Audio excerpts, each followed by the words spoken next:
السلام عليكم ورحمة الله وبركاته.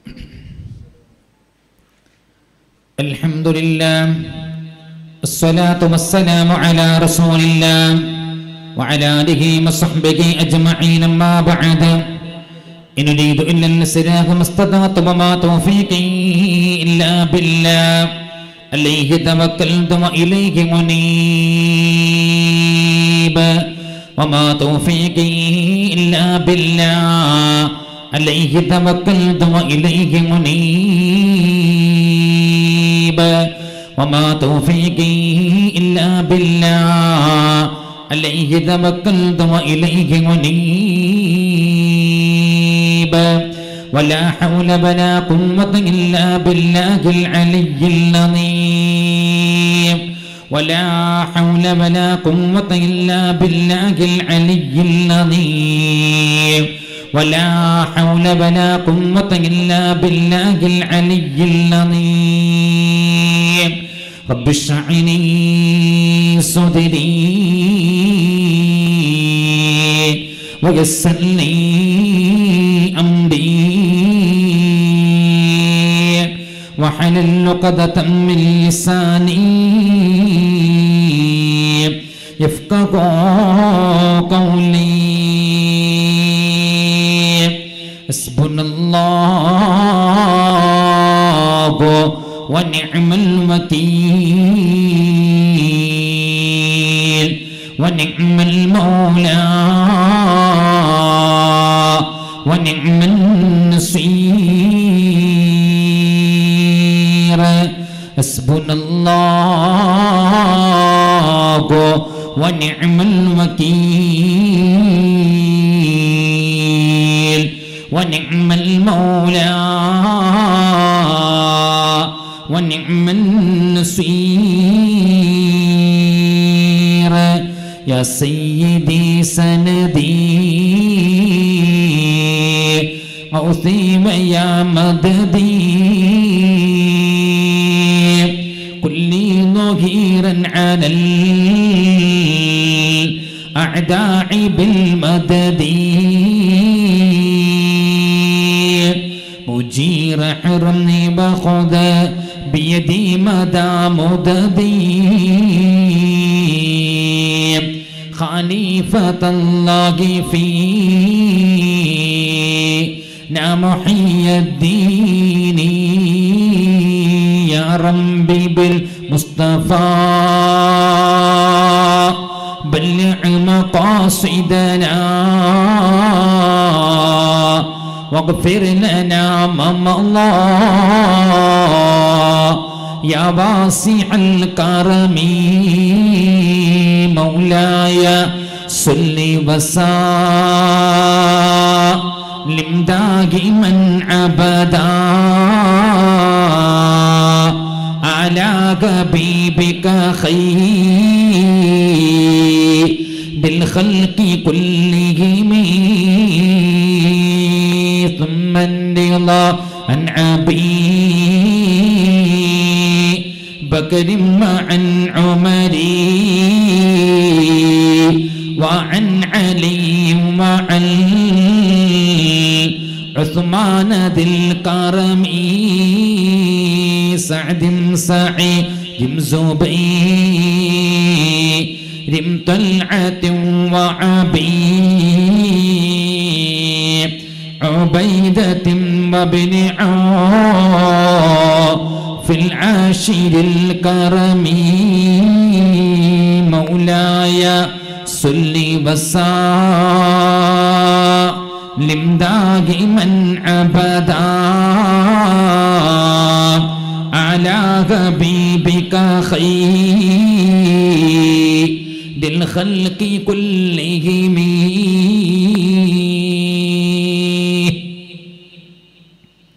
ഏറ്റവും ബഹുമാനപ്പെട്ട ഈ പവിത്രമാക്കപ്പെട്ട പരിശുദ്ധമാക്കപ്പെട്ട സ്ഥാപനത്തിൻ്റെ സെക്രട്ടറി ബഹുമാനപ്പെട്ട യാസർ യമാനി ഉസ്താദ് അവർകൾ, ബഹുമാനപ്പെട്ട ഈ പുണ്യമാക്കപ്പെട്ട മജ്ലിസിന് ഉത്ബോധന പ്രസംഗം നടത്തിയ ഈ സ്ഥാപനത്തിൻ്റെ എല്ലാ പരിപാടിയിലും പങ്കെടുക്കാറുള്ള ബഹുമാനപ്പെട്ട ഉമർ ദസി തച്ചന്ന ഉസ്താദ് അവർകൾ അള്ളാഹു ആഫിയത്തുള്ള ദീർഘായുസ് നൽകി അനുഗ്രഹിക്കുമാറാകട്ടെ. അവരത്തെ ഇൽമിന് അള്ളാഹു ബർക്കത്ത് കൊടുക്കുമാറാകട്ടെ.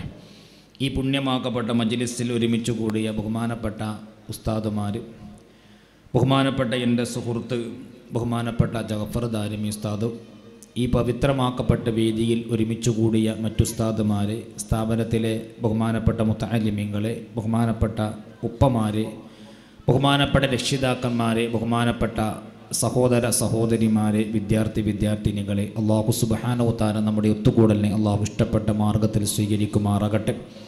ഈ കൂടിയതുപോലെ അള്ളാഹുബേ നിൻ്റെ ജന്നാത്തുൽ ഫിർദൗസിൽ ഒരുമിച്ച് കൂടാൻ തൗഫീക്ക് ഞങ്ങൾക്ക് തരണമല്ലാ. കൽബിലുള്ള ഈമാൻ വർദ്ധിക്കാൻ ഈ മജ്ലിസ് ഒരു കാരണമാക്കണമല്ലാ. വലിയ ബഹുമാനിക്കപ്പെടേണ്ട ഒരു മജ്ലിസിനാണ് ഞങ്ങളെല്ലാവരും കൂടിയത്. ഒരുപാട് മുതഅല്ലിമീങ്ങൾ നിൻ്റെ ദീന് പഠിക്കുന്ന പവിത്രമാക്കപ്പെട്ടൊരു സ്ഥാപനത്തിലെ പരിപാടിയിൽ പങ്കെടുക്കാൻ തൗഫീക്ക് ഞങ്ങൾക്ക് നീ തന്നു. അല്ലാഹുവേ, ഇതുപോലെ നിൻ്റെ സ്വർഗത്തിലും ഈ മുതഅല്ലിമീങ്ങളെ കൂടെ ഞങ്ങളെ പ്രവേശിപ്പിക്കണമല്ലാ. മരണപ്പെട്ടു പോകവരെ ഖബറിലേക്ക് ഈ മജ്ലിസിൻ്റെ സവാബ് എത്തിച്ചു കൊടുക്കണമല്ലാ. പ്രത്യേകിച്ച് ഈ നഗരി, ഈ സ്ഥാപനം ബഹുമാനപ്പെട്ട മാനുസ്താദിൻ്റെ പേരിൽ ബഹുമാനപ്പെട്ടവരുടെ ദറജ അല്ലാഹുവേ നീ വർദ്ധിപ്പിച്ചു കൊടുക്കണമല്ല. ബഹുമാനപ്പെട്ട തങ്ങളുസ്താദിന് ആഫിയത്തും ആരോഗ്യം ദീർഘായുസ്സും നൽകണമല്ല. ഞങ്ങളെല്ലാവരും മുത്തഖീങ്ങളെ കൂട്ടത്തിൽ ഉൾപ്പെടുത്തണമല്ല. ഞങ്ങളുമായി ബന്ധപ്പെട്ടവരെല്ലാവരുടെ ഖബറിലേക്കും ഞങ്ങൾ ഈ മജ്ലിസിൻ്റെ സവാബ് നീ എത്തിച്ചു കൊടുക്കണമല്ല. ആമീൻ ബി റഹ്മതിക യാ അർഹമർ റഹീമീൻ. സഹോദരന്മാരെ, പരിശുദ്ധമാക്കപ്പെട്ട മുത്തനൂർ അസ്ഹരിയ അറബി കോളേജിൻ്റെ 14ാമത്തെ വാർഷിക മജ്ലിസിനാണ് നമ്മളെല്ലാവരും ഒത്തുകൂടിയിട്ടുള്ളത്. ഈ വേദിയിൽ പങ്കെടുക്കാൻ തൗഫീക്ക് തന്ന അള്ളാഹുവിനെ ഞാൻ ആദ്യമായി കൊണ്ട് സ്തുതിക്കുന്നു. അൽഹംദുലില്ലാഹി അലാ കുല്ലി ഹാൽ. ബഹുമാനപ്പെട്ട മുഅ്മിനീങ്ങൾ, ഈ സ്ഥാപനത്തെക്കുറിച്ചൊക്കെ വളരെ ഗൗരവത്തോടെ നിങ്ങളൊക്കെ മനസ്സിലാക്കിയതും അതിനെക്കുറിച്ച് അറിയുന്നവരുമാണ് നിങ്ങളെല്ലാവരും. ഇനി നമ്മളെല്ലാവരും ഇവിടെ ആകാംക്ഷയോടെ കാത്തിരിക്കുന്നത് 14ാമത്തെ വാർഷിക മജ്ലിസിൻ്റെ മഹാസമ്മേളനത്തിൻ്റെ പ്രാർത്ഥനാ മജ്ലിസിൻ്റെ ബഹുമാനപ്പെട്ട ശൈഖുന ഉമർ ഉസ്താദ് തനിയാമ്പുറം അല്പസമയത്തിനകം ഇവിടെ വന്ന് ദുആ ചെയ്യുന്നതാണ്. ഉസ്താദിൻ്റെ പ്രാർത്ഥന നടക്കാൻ നിൽക്കുന്നുണ്ട്. അതിൻ്റെ മുമ്പ് 1-2 കാര്യങ്ങൾ മാത്രം ഞാൻ നിങ്ങളെ ശ്രദ്ധയിൽപ്പെടുത്താൻ. ഇൽമുമായി ബന്ധപ്പെട്ട് ഇൽമിൻ്റെ മഹത്വത്തെക്കുറിച്ച് നല്ലൊരു വിശദീകരണം, വളരെ ഗൗരവത്തോടു കൂടെ നമ്മൾ പഠിക്കേണ്ട ഒരു വിശദീകരണമാണ് ബഹുമാനപ്പെട്ട ഉമർ ദർസി തച്ചൻ ഉസ്താദ് അവർ ഇവിടെ നിർവഹിച്ചിട്ടുള്ളത്. ഇൽമിനോടുള്ള അടങ്ങാത്ത ഇഷ്ടമാണ് നിങ്ങളൊക്കെ ഈ മജ്ലിസിക്ക് വന്നത് എന്നും എനിക്കറിയാം. ഇൽമിനോടുള്ള, മുതഅല്ലിമീങ്ങളോടുള്ള, ദീനിനോടുള്ള കൂറാണ്. ഈ മജ്ലിസിലേക്ക് ഇങ്ങനെ വന്ന് ഇവിടെ ഇരിക്കുന്ന ഈ ഉപ്പമാരൊക്കെ നിങ്ങൾക്കൊന്നും ഏർപ്പാടില്ലാത്തവരല്ല. എല്ലാവർക്കും പല ചുറ്റുപാടും ഏർപ്പാടും ഉള്ളവരാ. ആ ഏർപ്പാടും ചുറ്റുപാടുകളൊക്കെ മാറ്റിവെച്ച് ഇവിടെ ഇരിക്കണം. എന്തിനാ? അള്ളാഹുവിൻ്റെ ദീനിന് വേണ്ടി ഇന്നെക്കൊണ്ട് എന്തെങ്കിലും ചെയ്യാൻ പറ്റുമെങ്കിൽ അത് ചെയ്യാം. ഒന്നുമില്ലെങ്കിൽ ഇൽമിൻ്റെ മജ്ലിസിൽ പോയിട്ടിരിക്കുക, ഇൽമ കേൾക്കുക, ഇൽമിനെ പഠിപ്പിക്കുന്നൊരു പവിത്രമാക്കപ്പെട്ട സ്ഥാപനം ഈ അസ്ഹരിയ എന്ന് പറയുന്ന കോളേജിൻ്റെ തുടക്കവും ഈ 14 വർഷം തികയുന്ന സമയത്തുള്ള സന്തോഷങ്ങളൊക്കെ നമുക്കറിയാം. ഇതിൻ്റെ പ്രാരംഭഘട്ടമൊക്കെ ഏതൊക്കെ രൂപത്തിലായിരുന്നു എന്ന് കുറേ ഇതിൻ്റെ തുടക്കകാലത്ത് ഞാൻ പ്രസംഗത്തിന് ഇവിടെ വന്നിട്ടുണ്ട്. ഏതായിരുന്നാലും മാഷാ അല്ലാഹ് ഓരോ വർഷത്തിലും അള്ളാഹുവിൻ്റെ അപാരമായ അനുഗ്രഹം കൊണ്ട് ഉന്നതമായിരിക്കുന്നൊരു കലാലയമായിട്ട് 90ഓളം വിദ്യാർത്ഥികൾ പഠിക്കുന്നൊരു വലിയ സ്ഥാപനമായിട്ട് ഇന്ന് മാറിയിരിക്കുകയാണ്. വലിയൊരു സ്ഥാപനമായി എല്ലാ നിലക്കും. ഞാൻ എൻ്റെ നാട്ടിൽ ഞങ്ങളൊരു സ്ഥാപനം ആരംഭിച്ചിട്ട് നബവിയ്യ അറബി കോളേജ്. ഈ സ്ഥാപനം തുടങ്ങാൻ വേണ്ടി കുറേ ഉസ്താദുമാരോട് നിർദ്ദേശങ്ങളും ഉപദേശങ്ങളും തേടിയപ്പോഴും ബഹുമാനപ്പെട്ട യാസർ യമാനിയോട് ഞാൻ ചോദിച്ചപ്പോൾ യാസർ യമാനിയാണ് എനിക്ക് കൃത്യമായിട്ട് ഒരു സ്ഥാപനം തുടങ്ങേണ്ട രൂപത്തെക്കുറിച്ചുള്ള കാര്യങ്ങളൊക്കെ പറഞ്ഞത്. അതെല്ലാം ഒരു പോസിറ്റീവായിരിക്കുന്ന കാര്യങ്ങൾ. പലരും അത് വലിയ റിസ്ക്കാണ്, വലിയ ബുദ്ധിമുട്ടാണെന്ന് പറഞ്ഞപ്പോഴും ബഹുമാനപ്പെട്ടവർ പറഞ്ഞൊരു വാക്കുണ്ട്: അള്ളാഹുവിൻ്റെ ദീനിന് വേണ്ടി നമ്മൾ ഇറങ്ങിത്തിരിച്ചാൽ അള്ളാഹിൻ്റെ സഹായം ഉണ്ടാകും. അത് തന്നെയാണ് മുഅ്മിനീങ്ങളെ ഇതിൻ്റെയൊക്കെ പിറകിൽ നടക്കുന്നത്. നമുക്കറിയാം, ഓരോ ദിവസം 90ഓളം വിദ്യാർത്ഥികൾ ഇവിടെ പഠിക്കുന്നുണ്ടെങ്കിൽ ഈ പഠിക്കുന്ന വിദ്യാർത്ഥികളെ കയ്യിൽ നിന്ന് ഫീസൊന്നും വാങ്ങാതെ അള്ളാഹുവിൻ്റെ പരിശുദ്ധമാക്കപ്പെട്ട ദീൻ ഇവിടെ പഠിപ്പിച്ചു കൊണ്ടിരിക്കുകയാണ്. ഏതായിരുന്നാലും അള്ളാഹു തആല നമുക്കെല്ലാവർക്കും നാഫിയായിരിക്കുന്ന ഇൽമ് ഈ മജ്ലിസിൻ്റെ ബർക്കത്ത് കൊണ്ട് നൽകട്ടെ. ഈ സ്ഥാപനവുമായി നമ്മൾ ബന്ധപ്പെടുക, ഇതിലേക്ക് വരിക എന്നൊക്കെ പറഞ്ഞതൊക്കെ നമുക്ക് ആഖിറം രക്ഷപ്പെടാൻ കാരണമാവും. നമുക്ക് മരിച്ചോണല്ലോ. ഇതിനൊക്കെ ലക്ഷ്യം ഒന്നാണ്. ഇതിനൊക്കെ പിറകിൽ പ്രവർത്തിക്കുന്ന ഓരോ പ്രവർത്തകന്മാർ, സത്യത്തിൽ ഇതിൻ്റെ സ്ഥാപനം നടത്തുന്ന സംഘാടകർ, ഉസ്താദുമാർ, ഇതിൻ്റെ പ്രവർത്തകന്മാർ, കമ്മിറ്റിക്കാരോടൊക്കെ ചോദിച്ചാൽ ഒരു ദുന്യവിയായിരിക്കുന്നൊരു നേട്ടം ഇതിൻ്റെ ബേക്കിൽ കിട്ടൂല. നേരം നട്ടുണ്ടാകുക. പിന്നെ എന്തിനാ നടത്തുന്നത്? അള്ളാഹുവിൻ്റെ ദീന് നടത്തൽ നമ്മളൊക്കെ കടമയല്ലേ? ദീന് ഇവിടെ നിലനിൽക്കേണ്ടേ? മുത്തുനബി സല്ലല്ലാഹു അലൈഹി വസല്ലം പരിശുദ്ധമാക്കപ്പെട്ട അറഫ മൈതാനിൽ വെച്ചുകൊണ്ട് ഹബീബാഗ് റസൂലുള്ളാഹി സ്വല്ലല്ലാഹു അലൈഹി വസല്ലമൻ്റെ അവസാനത്തെ വിടവാങ്ങൽ പ്രസംഗം നിർവഹിക്കുന്ന സമയം റസൂലുള്ള പറഞ്ഞൊരു വാക്കുണ്ട്, എന്നിൽ നിന്ന് സ്വഹാബികളെ ഞാൻ മുത്തുനബി എല്ലാ സ്വഹാബികളെയും വിളിച്ചു കൂട്ടി അവിടെ ഒരു പ്രസംഗം നടത്താം. ഏകദേശം 1,00,000-ഓളം സ്വഹാബത്ത് അവിടെ കൂടിയിട്ടുണ്ട് മുത്തുനബിൻ്റെ അറഫ മൈതാനിയിലെ അവസാനത്തെ പ്രസംഗം നടക്കുന്ന വേദിയിൽ. അല്യൗമ അക്മൽതു ലക്കും ദീനക്കും വഅത്മംതു അലൈക്കും നിഅമതി വറദീതു ലക്കുമുൽ ഇസ്ലാമ ദീന എന്ന പരിശുദ്ധ ഖുർആനിൻ്റെ ആയത്തൊക്കെ ഇറങ്ങി. അള്ളാഹിൻ്റെ റസൂല് ചോദിച്ചു, എന്നെ അള്ളാഹു ഏൽപ്പിച്ചൊരു ദൗത്യണ്ടേനി, ഞാൻ ആ ദൗത്യം നിർവഹിച്ചിട്ടില്ലേ? ഈ ചോദ്യം കേട്ടപ്പോൾ എല്ലാ സ്വഹാബികളും പറഞ്ഞു, നബിയെ നിങ്ങൾ നിർവഹിച്ചിട്ടുണ്ട്. അപ്പോൾ റസൂലുള്ളാഹി തങ്ങൾ കൈ ആകാശത്ത് ഉയർത്തി പറയുന്ന, അല്ലാഹുവേ ഈ കണ്ട ജനങ്ങളൊക്കെ സമ്മതിച്ചു, നീയാണ് സാക്ഷി. പടച്ചവനെ, എന്നെ ഏൽപ്പിച്ചിരിക്കുന്ന ദൗത്യം ഞാൻ നിർവഹിച്ചിട്ടുണ്ട്. എന്താ റസൂലുള്ളാഹി തങ്ങൾ ഏൽപ്പിച്ചപ്പെട്ട ദൗത്യം? അൽ അമീനായിരുന്നു നബി സല്ലല്ലാഹു അലൈഹി വസല്ലമ. 40 വയസ്സ് വരെ മക്കയിൽ അൽ അമീൻ എന്ന് ആളുകൾ പറഞ്ഞിരുന്ന എല്ലാവരും അൽ അമീൻ എന്ന് പറഞ്ഞ് ഒരു അഭിപ്രായ വ്യത്യാസമില്ലാതെ ജീവിക്കുന്ന കാലഘട്ടത്തിലാണ് 40ാമത്തെ വയസ്സിൽ അല്ലാഹുവിൻ്റെ ഹബീബിനിക്ക് നുബൂവത്ത് കിട്ടുന്നത്, പ്രവാചകത്വം കിട്ടുന്നത്. കിട്ടിയപ്പം കോലം മാറി. അതുവരെ ഉണ്ടായ നബി സല്ലല്ലാഹു അലൈഹി വസല്ലമൻ്റെ സൗകര്യങ്ങൾ കുറയാൻ, പ്രയാസങ്ങൾ വരാൻ, ബുദ്ധിമുട്ടുകൾ വരാൻ, എല്ലാ നിലക്കും പല ഭാഗത്തും റസൂലുള്ളാഹിനെ ആക്രമിക്കാൻ വേണ്ടി എല്ലാവരും വന്നപ്പോഴോ ബഹുമാനപ്പെട്ട മുത്തുനബിൻ്റെ മുത്താപ്പയായിരിക്കുന്ന അബൂ ത്വാലിബ് ചോദിക്കുന്നൊരു ചോദ്യം ഉണ്ടല്ലയോ മുഹമ്മദ്, എന്തിനാണ് ഇങ്ങനെ ആൾക്കാർ ആട്ടും തുപ്പും കൊള്ളുന്നത്? നല്ല രസല്ലേനോ, രാഹത്തോടെ ജീവിക്കല്ലേനോ, ഇപ്പം എന്തിനാ ഇങ്ങനെയൊക്കെ സഹിക്കുന്നത് എന്ന്. അപ്പോൾ ആ റസൂലുള്ളാഹി തങ്ങൾ പറഞ്ഞത്, ആ മുത്താപ്പ, ഇത് അള്ളാഹുവിൻ്റെ പരിശുദ്ധ ദീനാണ്. ഈ ദീനിൻ്റെ പേരിൽ ഞാൻ എന്തൊക്കെ പ്രയാസം സഹിക്കേണ്ടി വന്നാലും അത് സഹിക്കുക തന്നെ ചെയ്യും, അതിൽ ഞാൻ പിന്നോട്ട് പോവുകയില്ല എന്ന് പറഞ്ഞുകൊണ്ട് ഹബീബായിരിക്കുന്ന മുത്തുനബി സല്ലല്ലാഹു അലൈഹി വസല്ലം അവിടുന്ന് പരിശുദ്ധമാക്കപ്പെട്ട ദീനിൻ്റെ പ്രബോധനം ആരംഭിച്ച് മക്കയിൽ 13 കൊല്ലം മക്കയിൽ മുത്തുനബി ജീവിച്ചിട്ടുണ്ട്. 13 കൊല്ലത്തെ ജീവിതകാലം വലിയ പ്രയാസങ്ങളും സങ്കടങ്ങളും ബുദ്ധിമുട്ടുകളും വേദനകളും നിറഞ്ഞതായിരുന്നു. എന്തെല്ലാം വേദന, എന്തെല്ലാം പ്രയാസ. വ്യക്തിപരമായി റസൂലുള്ളാഹി തങ്ങളോട് വെറുപ്പുണ്ടായിട്ടെല്ലാവർക്ക് അല്ലാഹുവിൻ്റെ സൂറ അശ്ഹദു അല്ലാ ഇലാഹ ഇല്ലല്ലാഹു വ അന്ന മുഹമ്മദർ റസൂലുള്ളാഹി എന്ന് പറഞ്ഞതിനെ എല്ലാ നിലക്കും അവർ കഷ്ടപ്പെടുത്താനും പ്രയാസപ്പെടുത്താനും കരുതിയപ്പോഴാണല്ലോ അള്ളാഹുവിൻ്റെ റസൂൽ അവരോട് അവർ മുത്തുനബിൻ്റെ ദൗത്യം നിർവഹിച്ചു കൊണ്ടേയിരിക്കുക. ആദ്യം രഹസ്യമായി നമ്മൾ ഇവിടെ കൂടിയിരിക്കുന്ന ഓരോരുത്തരും ശ്രദ്ധിക്കണം. ഈ സ്ഥാപനം നടത്തിക്കൊണ്ടിരിക്കുന്ന പ്രബോധന മേഖലയുടെ ബഹുമാനം നമ്മൾ മനസ്സിലാക്കണം. എന്തിനാണ് അസ്ഹരിയ കോളേജ്, എന്തിനാണ് മുത്തനൂർ അസ്ഹരിയ കോളേജ് എന്ന് പറഞ്ഞാൽ അള്ളാഹുവിൻ്റെ 90ഓളം വിദ്യാർത്ഥികൾ ഇന്ന് അള്ളാഹുവിൻ്റെ ദീന് പഠിക്കുക. ഈ മക്കൾ ദീന് പഠിച്ചിട്ടില്ലെങ്കിൽ എന്താ പ്രശ്നം വരാനുള്ളത്? നമുക്കറിയാം, നമ്മളെ നാട്ടിൽ മദ്രസകളുണ്ട്.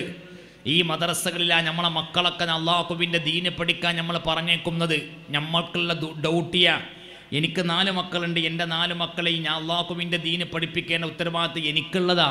പക്ഷെ ഞാനത് നിർവഹിക്കാറില്ല, എനിക്കത് കഴിയാറില്ല, നേരം കിട്ടാറില്ല. അപ്പോൾ ഈ കാണുന്ന നമുക്കെല്ലാവർക്കും നമ്മളെ മക്കൾക്ക് അള്ളാഹുവിൻ്റെ ദീനെ പഠിപ്പിച്ചു കൊടുക്കേണ്ട ഉത്തരവാദിത്വം രക്ഷിതാക്കന്മാർക്കാണ്. ആ ഉമ്മാക്കും ബാപ്പാക്കുമാണെങ്കിൽ അത് നിർവഹിക്കാൻ നമുക്ക് പലപ്പോഴും കയ്യില്ല. തിരക്കും കാര്യങ്ങളുമായിട്ട് മുന്നോട്ട് പോകുമ്പോൾ അള്ളാഹു താല നമുക്ക് തന്ന വലിയൊരു തൗഫീഖാണ്, വലിയ നിഅ്മത്താണ് മദ്രസകളൊക്കെ നമ്മുടെ നാട്ടിൽ. ഈ മദ്രസകളിലൂടെ നമ്മളെ കുട്ടികൾ അള്ളാഹുവിൻ്റെ ദീന് പഠിക്കുന്നു, ഖുർആൻ പഠിക്കുന്നു, ഹദീസ് പഠിക്കുന്നു, പരിശുദ്ധമാക്കപ്പെട്ട നിസ്കാരത്തിൻ്റെ കോലങ്ങൾ കൈഫിയത്തൊക്കെ പഠിച്ചവരിറങ്ങാം. അപ്പോൾ ഇവരെ പഠിപ്പിക്കാൻ വേണ്ടി മദ്രസ ഉണ്ട്, കുട്ടികളുണ്ട്, ഫീസും ഉണ്ട്, കമ്മിറ്റിക്കാരുണ്ട്. പഠിപ്പിക്കാൻ ഉസ്താദുമാരില്ലെങ്കിൽ എന്താവത്തെ അവസ്ഥ? ഈ മദ്രസയിൽ പഠിപ്പിക്കാൻ ഈ ചെറിയ ശമ്പളത്തിന് ജോലി ചെയ്യാൻ ഉസ്താദുമാരില്ലെങ്കിൽ നിങ്ങൾ ആലോചിച്ച് നോക്കി, എന്ത് ചെയ്യും? നമ്മളെ മക്കൾ ഇവിടുന്ന് അള്ളാഹുവിൻ്റെ ദീൻ പഠിക്കും. നമ്മളെ നാട്ടിലെ മദ്രസകൾ 2 ലക്ഷത്തോളം മദ്രസയിൽ 2 ലക്ഷത്തോളം ഉസ്താദുമാർ ഇന്ന് കേരളത്തിൽ പരിശുദ്ധമാക്കപ്പെട്ട അള്ളാഹുവിൻ്റെ ദീന് മദ്രസയിൽ പഠിപ്പിച്ചു കൊണ്ടിരിക്കുന്നുണ്ട്. എവിടുന്ന് ഈ 2 ലക്ഷത്തോളം ഉസ്താദുമാരുണ്ടായത്? ഒരുപാട് അറബി കോളേജുകൾ അവിടെ എവിടുന്ന് ഉണ്ടായതാ? ഇതുപോലത്തെ അസ്ഹരിയ കോളേജുകളും ഇതുപോലെ സ്ഥാപനങ്ങൾ, പള്ളി ദർസുകൾ ഇവിടുന്ന് ഉണ്ടായതാ. ഇവിടുന്ന് ഉണ്ടാക്കാൻ ഇവരെ ഈ രൂപത്തിലേക്കാക്കാൻ ഒരുപാട് കഷ്ടപ്പാടുണ്ട്. ഒരു ആലിമീനെ വാർത്തെടുക്കാൻ ഇവിടെ അർഷദി ബിരുദം കിട്ടി പുറത്തേക്ക് ഇറങ്ങി ഒരുപാട് പണ്ഡിതന്മാരെ കുറിച്ച് ഉസ്താദിനോട് പറഞ്ഞ് അവരൊക്കെ അള്ളാഹുവിൻ്റെ ദീനെന്ന് പ്രബോധനം ചെയ്തുകൊണ്ടിരിക്കുമ്പോൾ അതിൻ്റെ പിറകിൽ ഒരുപാട് കഷ്ടപ്പാടുകൾ നിർവഹിച്ചിട്ടുണ്ട്. ഉസ്താദുമാരും ഇതിനെ സ്നേഹിക്കുന്നവരും സഹായിക്കുന്നവരും. പണ്ട് കാലത്തെ പട്ടിണി കിടന്നൊരു കാലഘട്ടം നമ്മളെ നാട്ടിൽ കേരളത്തിൽ ഭക്ഷണമില്ലാതെ പ്രയാസപ്പെടുന്നൊരു കാലഘട്ടം ഉണ്ടായിരുന്നു. പട്ടിണി കിടക്കുന്ന കാലഘട്ടത്തിന് അന്ന് വീട്ടിനകത്ത് അരി വെക്കാൻ ചോറ് വെക്കാൻ അരി ഉണ്ടായിരുന്നില്ല. എന്നാലും ചോറ് വെക്കുകയാണെങ്കിൽ അരി വെക്കുകയാണെങ്കിൽ അരി അടുപ്പത്തിടാണെങ്കിൽ ഒരു പിടി അരി എടുത്തിട്ട് പരിശുദ്ധമാക്കപ്പെട്ട ദറസിലേക്ക് മുതഅല്ലിമീങ്ങൾക്ക് വേണ്ടി മാറ്റി വെച്ചിരുന്നൊരു കാലഘട്ടം ഉണ്ടായിരുന്നു. അങ്ങനെ അള്ളാഹുവിൻ്റെ ദീൻ ഇവിടെ നിലനിൽക്കാൻ വേണ്ടി ഒരുപാട് പ്രയാസങ്ങൾ ത്യാഗം സഹിച്ചുകൊണ്ടാണ് ബഹുമാനപ്പെട്ട മഹാന്മാരെ നമ്മളെ മുൻഗാമികള് ഇതുപോലത്തെ സ്ഥാപനങ്ങളും പള്ളികളും പള്ളി ദർസുകളും സ്ഥാപിച്ച് അതിലൂടെ നമ്മളുണ്ടായിരിക്കുന്ന ഒരുപാട് ആലിമീങ്ങൾ ഇന്ന് മദ്രസയിൽ കൃത്യമായിട്ട് പള്ളിയിൽ ദർസ് കൃത്യമായിട്ട് ഒരു മഹല്ലത്തിൽ കൃത്യമായിട്ട് അവരവരെ സേവനം ചെയ്തുകൊണ്ടിരിക്കുന്നുവെങ്കിൽ ഇതിവിടെ നിലനിൽക്കൽ നിർബന്ധമാണ്. നമ്മളൊക്കെ ബാധ്യതയാണ്, നമ്മളെല്ലാവരും ബാധ്യതയാണ്. അതുകൊണ്ട് തന്നെ അസ്ഹരിയ കോളേജിൻ്റെ ഒരു വാർഷികം ഉണ്ടെന്ന് കേട്ടാൽ ഈ മഹല്ലത്തിൽ ഈ പ്രദേശത്തുള്ള വിശ്വാസികളുടെ ഹൃദയത്തിൻ്റെ അകത്തുള്ള ഈമാനുള്ളവൻ്റെ ബാധ്യതയാണ് ആ പുണ്യമാക്കപ്പെട്ട മജ്ലിസിനെ വിജയിപ്പിക്കുക, ആ മജ്ലിസിലേക്ക് വരിക എന്നത്. മാഷാ അല്ലാഹ് ഇവിടെ കൂടിയിരിക്കുന്ന ഓരോരുത്തരും ആ ദൗത്യം ഏറ്റെടുത്ത് വന്നവരാ. ഇനി 1-2 കാര്യം ഞാൻ നിങ്ങളെ പറഞ്ഞുതരാം, നിങ്ങൾ എൻ്റെ കൂടെ ശ്രദ്ധിക്കുക. അല്ലാഹു നമ്മുടെ ഇൽമിനെ ആഫിയാക്കി തരുമാറാകട്ടെ. നിങ്ങളെല്ലാ ചിന്തയും ഒന്ന് ഫ്രീ ആയിട്ടൊന്ന് ഇരിക്കും. ഞാൻ ഉറച്ച കാര്യം പറയട്ടെ, നമ്മളൊന്ന് പിറകിലേക്ക് നമ്മളെ ചിന്തകളൊന്ന് വേറെ ദുന്യവിയായിരിക്കുന്ന എല്ലാ ചിന്തയും ഒഴിവാക്കിയിട്ട് എനിക്കെൻ്റെ റബ്ബിന് വേണ്ടി എൻ്റെ അള്ളാഹുവിൻ്റെ ദീനിന് വേണ്ടി എന്നെ കൊണ്ട് എന്തെങ്കിലും ചെയ്യാൻ പറ്റുമോ എന്നതിനെക്കുറിച്ചുള്ള ഒരു ചെറിയൊരു വിവരണം ഞാൻ പറഞ്ഞുതരാം. മുഅ്മിനീങ്ങളെ, എല്ലാ ഉമ്മമാരും സഹോദരിമാരും ശ്രദ്ധിക്കൂ. സയ്യിദുനാ റസൂലുള്ളാഹി സ്വല്ലല്ലാഹു അലൈഹി വസല്ലമയോട് പല നിലക്കും പല പ്രയാസങ്ങളും സഹിച്ച് രഹസ്യമായിരിക്കുന്ന ദീനീ പ്രബോധനം നടത്തിക്കൊണ്ടിരിക്കുമ്പോഴോ എന്തെല്ലാം പ്രയാസങ്ങളാ നബി സല്ലല്ലാഹു അലൈഹി വസല്ലമ സഹിക്കേണ്ടി വന്നത്. സുബ്ഹാന റബ്ബി ഗുമൽ ഹബീബുല്ലദീ തുർജാ ശഫാഅതുഹു മിൻ കുല്ലി ഔലിൻ മിനൽ അഹ്മാനി മുഖ്തഹിമി മൗലായ ലിംദാഹി മൻ അബദാ അലാ ഹബീബിക ഖൈരിൽ ഖൽഖി കുല്ലിഹിമി. എൻ്റെ ഉമ്മമാരോട് പറയട്ടെ, പുണ്യമാകപ്പെട്ട അസ്ഹരിയ അറബി കോളേജിന്റെ മുറ്റത്ത് വന്നിരിക്കുന്ന ഉമ്മമാരെ, എല്ലാ തിരക്കും മാറ്റി വെച്ചുകൊണ്ട് അള്ളാഹുവിന്റെ ദീന് കേൾക്കാമെന്നവരല്ലേ.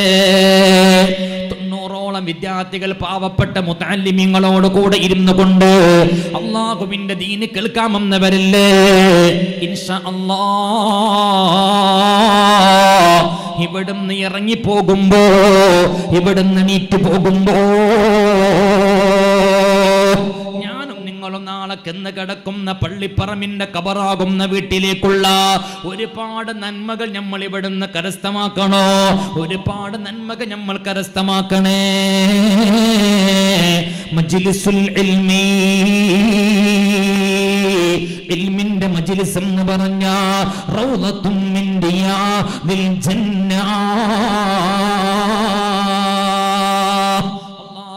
ദുനിയാവിലെ സ്വർഗത്തോപ്പിലെ ഒരു തോപ്പാണെന്ന് അള്ളാഹുവിന്റെ റസൂലാ നമ്മളെ പഠിപ്പിച്ചിട്ടുള്ളത്.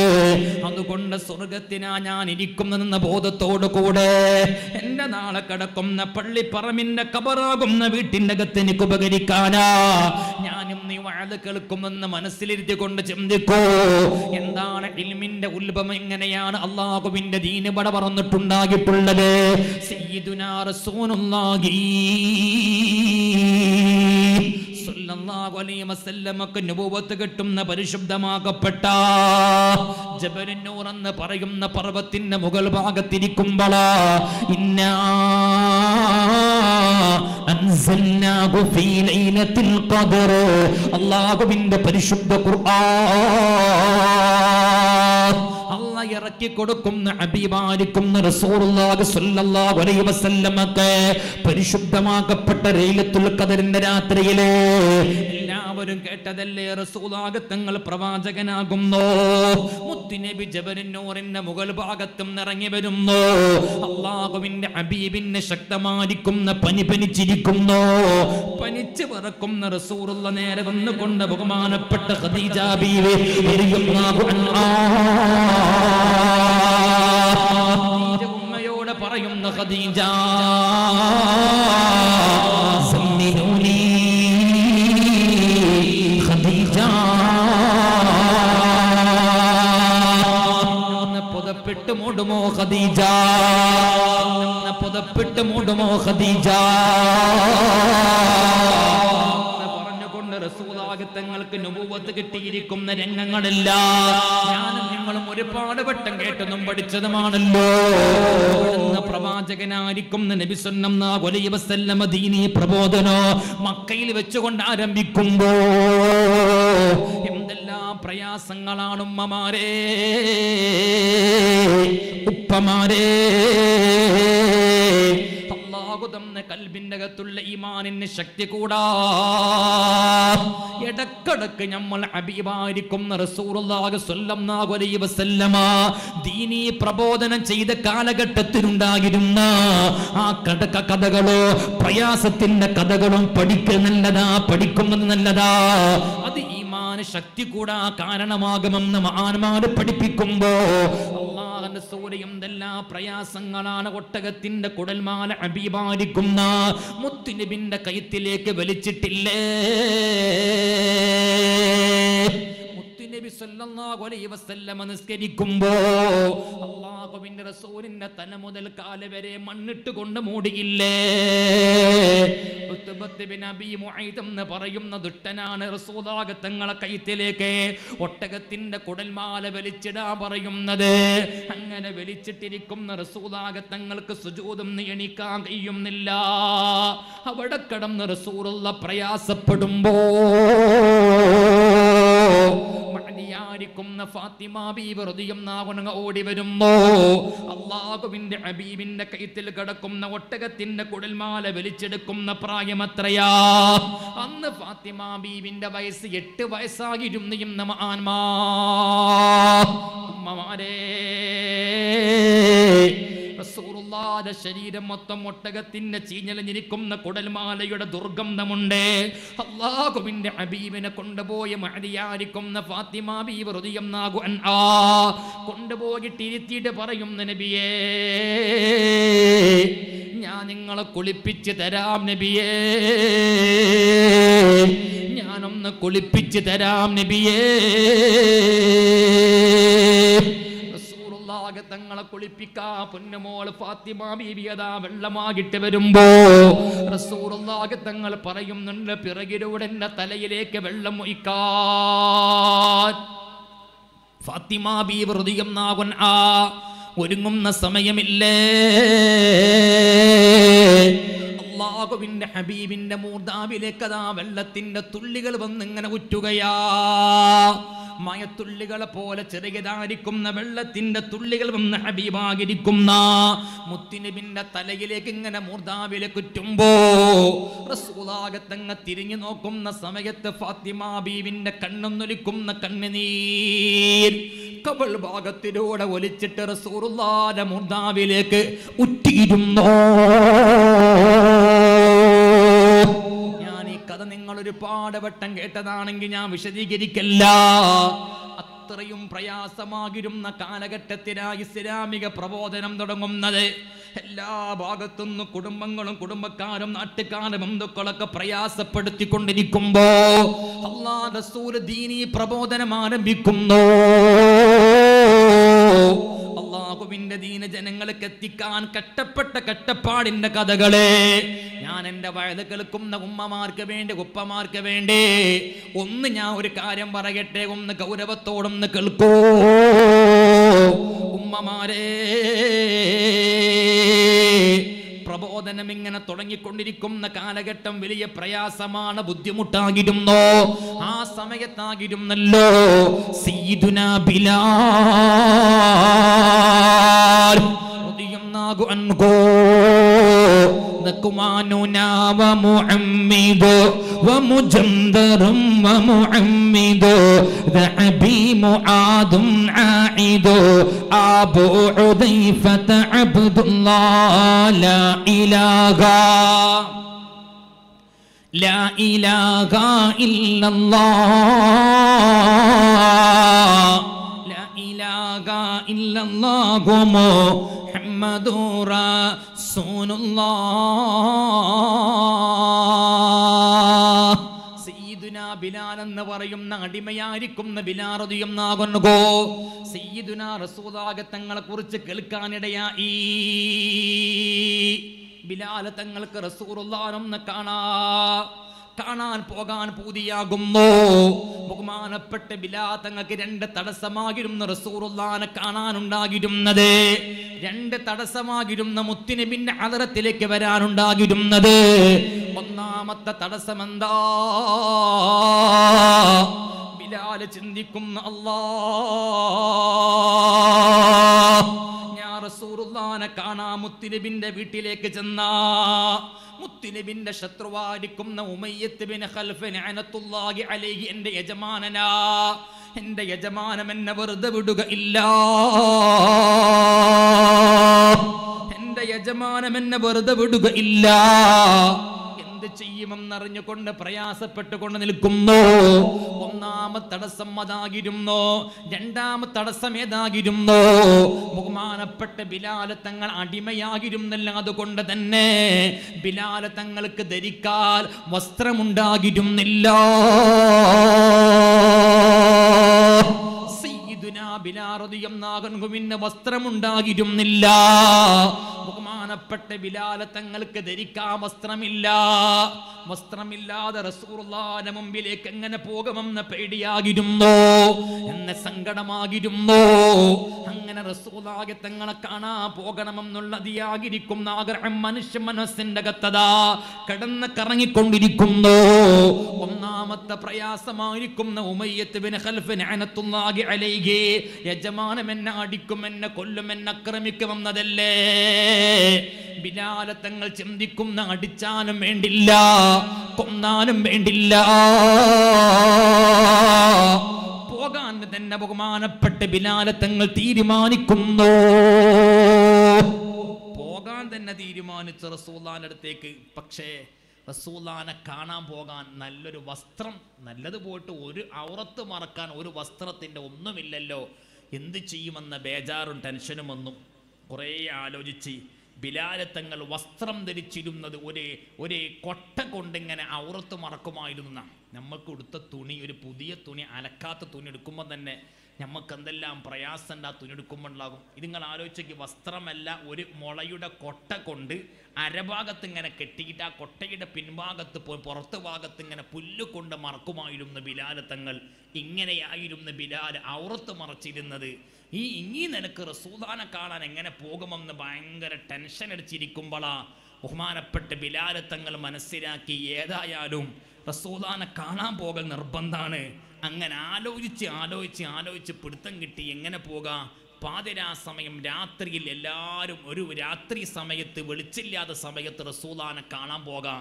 അപ്പൊ എൻ്റെ ഔറത്ത് ഞാൻ വസ്ത്രം ധരിക്കാതെ റസൂലെ കാണുക ഇല്ലല്ലോ എന്ന് മനസ്സിലാക്കിയിരിക്കുന്ന സയ്യിദുനാ ബിലാൽ രാത്രിയിൽ അല്ലാഹുവിന്റെ ഹബീബിന്റെ വീട്ടിലേക്ക് വന്നു. സുബ്ഹാന റബ്ബി ദുന്നി ഉബൈദും മഅബദു സയ്യിദും സിയാദും മർസദു ദോഖൈനു സഅദും ഖാനിദു അബൂ ഖുസൈമത അബ്ദുല്ലാഹ് ലാ ഇലാഹ ഇല്ലല്ലാഹ് ലാ ഇലാഹ ഇല്ലല്ലാഹു മുഹമ്മദുർ റസൂലുള്ളാഹ്. സയ്യിദുനാ ബിലാൽ റളിയല്ലാഹു അൻഹു റസൂലുള്ളാഹിന്റെ വീട്ടിന്റെ പിറകിലേക്ക് വരുന്നു. വസ്ത്രം ധരിച്ചിട്ടില്ല, ഒരു കൊട്ട കൊണ്ട് ഔറത്ത് മറച്ചിട്ടുണ്ട്. ബഹുമാനപ്പെട്ടവരെ നാണം മറച്ചിട്ടുണ്ട്, ഒരു കൊട്ട കൊണ്ട് നാണം മറച്ചിട്ടുണ്ട്. ഹബീബായിരിക്കുന്ന റസൂലുള്ളാഹിന്റെ വീട്ടിന്റെ കതകമെല്ലാം മുട്ടിക്കൊണ്ട് വിളിക്കുന്ന നബിയേ. വിളി കേട്ട റസൂലുള്ള ചോദിക്കുന്ന ആരാ? നബിയേ, ഉമ്മയ്യത്തിന്റെ അടിമയായിരിക്കുന്ന, കറുത്തവനായിരിക്കുന്ന, വിരൂപിയായിരിക്കുന്ന പാവപ്പെട്ട ബിലാലാ നബിയേ. അന്ന് അടിമകളോട് യജമാനന്മാര് മിണ്ടാറില്ല. അന്ന് അടിമകളോട് വർത്തമാനം പറയൽ മോശമാകിരുന്നു. അടിമകൾക്ക് കൈ കൊടുക്കാറില്ല, അടിമകളോട് സലാം പറയാറില്ല. അതുകൊണ്ട് തന്നെ ബിലാൽ പറയുന്ന ഉമയ്യത്തിന്റെ അടിമയായിരിക്കുന്ന, കറുത്തവനായിരിക്കുന്ന പാവപ്പെട്ട ബിലാല നബിയേ, വീട്ടിന്റെ പിറകു ഭാഗത്ത് വെച്ച് റസൂലുള്ളാഹി തങ്ങളോട് പറയുമ്പോ റസൂലുള്ള പറയുന്ന മർഹബം ബിലാൽ, ബിലാലിന് സ്വാഗതം ബിലാലേ, സ്വാഗതം ബിലാലേ. ഇതങ്ങോട്ട് കേട്ടപ്പോൾ ബിലാലിന്റെ മനസ്സൊന്ന് പിടക്കുന്നു. അല്ലാഹ്, ദുനിയാവും ആദ്യം കേൾക്കുന്നൊരു മർഹബെന്ന നല്ല സന്തോഷത്തിന്റെ വാക്കാ. ആദ്യമായിട്ട് ആ ഒരു സ്വാഗതം എനിക്ക് ലഭിക്കുന്നത് അവിടുന്ന് റസൂലാനോട് സംസാരിക്കുന്ന സമയത്ത് റസൂലുള്ളാഹ് വലിയ റാഹത്തോടെ പറയുന്ന ബിലാലേ, ഒന്നെന്റെ വീട്ടിന്റെ മുമ്പിലേക്ക് വാ ബിലാലേ. ബിലാലിന് വരാൻ പ്രയാസമുള്ളത് കൊണ്ട് റസൂലാനോട് പറയുന്ന നബിയേ, എനിക്ക് നിങ്ങളെ മുമ്പിലേക്ക് വരാ കയ്യില്ല നബിയേ. ബിലാല് എന്റെ മുന്നിലേക്ക് വാഗം റസൂലുള്ള വീണ്ടും വിളിക്കുന്നു. അപ്പോളാ ബിലാല് പറയുന്ന നബിയെ, ഒട്ടകത്തിന്റെ കൂട്ടിലാണ് ഞാൻ കിടക്കാറ് നബിയേ. എനിക്ക് കുളിക്കാൻ വെള്ളം ഉമയ്യത്ത് തരാറില്ല നബിയേ, കുടിക്കാനും വെള്ളം തരാറില്ല നബിയേ. വെള്ളം കുടിക്കാറില്ല, എനിക്ക് കുടിക്കാനുള്ള വെള്ളം, കുളിക്കാനുള്ള വെള്ളമെന്നോ ഉമയ്യത്ത് എനിക്ക് തരാറില്ല. ഒട്ടകത്തിന് കൊടുക്കുന്ന വെള്ളമാണ് ഞാൻ കുടിക്കാറുള്ളത്. അതുകൊണ്ട് യാ റസൂലല്ലാഹ്, എന്റെ ശരീഅത്തിന്റെ അകത്ത് ഒട്ടകത്തിന്റെ ചാണകമുണ്ട് നബിയേ, എന്റെ ശരീഅത്തിന്റെ അകത്ത് ഒട്ടകത്തിന്റെ മൂത്രമുണ്ട് നബിയേ. മുന്നിലേക്ക് വരാൻ ഒരിക്കലും അർഹനല്ല. ഞാൻ ഇവിടെ തന്നെ നിന്ന് സംസാരിക്കാം നബിയേ. നിങ്ങൾ എന്നോട് മിണ്ടിയല്ലോ നബിയേ. ബിലാൽ തങ്ങളെ മുമ്പിലേക്ക് റസൂലുള്ളാഹി തങ്ങൾ മല്ല കയ്യിൽ നിന്ന് നടന്നു വരുന്നു. അല്ലാഹുവിന്റെ റസൂൽ ബിലാലിന്റെ മുന്നിലേക്ക് കയറി ചെന്നു. ബിലാൽ തങ്ങളെ കണ്ട റസൂലുള്ളാഹി അസ്സലാമു അലൈക്കും വറഹ്മത്തുള്ളാഹ്. ബിലാൽ തങ്ങളോട് സലാം പറഞ്ഞുകൊണ്ട് കൈയങ്ങ് നീട്ടിയപ്പോ കണ്ണുനീരോടെ പൊട്ടിക്കരഞ്ഞുകൊണ്ട് ബിലാൽ ചോദിക്കുന്നു നബിയേ, എനിക്ക് കൈ പിടിക്കാൻ പറ്റുമോ നബിയേ? ഇന്നേ വരെ എനിക്കൊരാൾ കൈ തന്നിട്ടില്ല നബിയേ. ഇന്നേ വരെ എന്നോടൊരാൾ സലാം പറഞ്ഞിട്ടില്ല നബിയേ. കറുത്തവനായിരിക്കുന്ന പാവപ്പെട്ടിരിക്കുന്ന വിരൂപിയായ ഈ പാവപ്പെട്ട അടിമയോട് ഒരാൾ മിണ്ടാറില്ല, സംസാരിക്കാറില്ല. ഞാൻ എങ്ങനെയാ നിങ്ങളെ കൈ പിടിക്കാൻ പറ്റുമോ നബിയേ?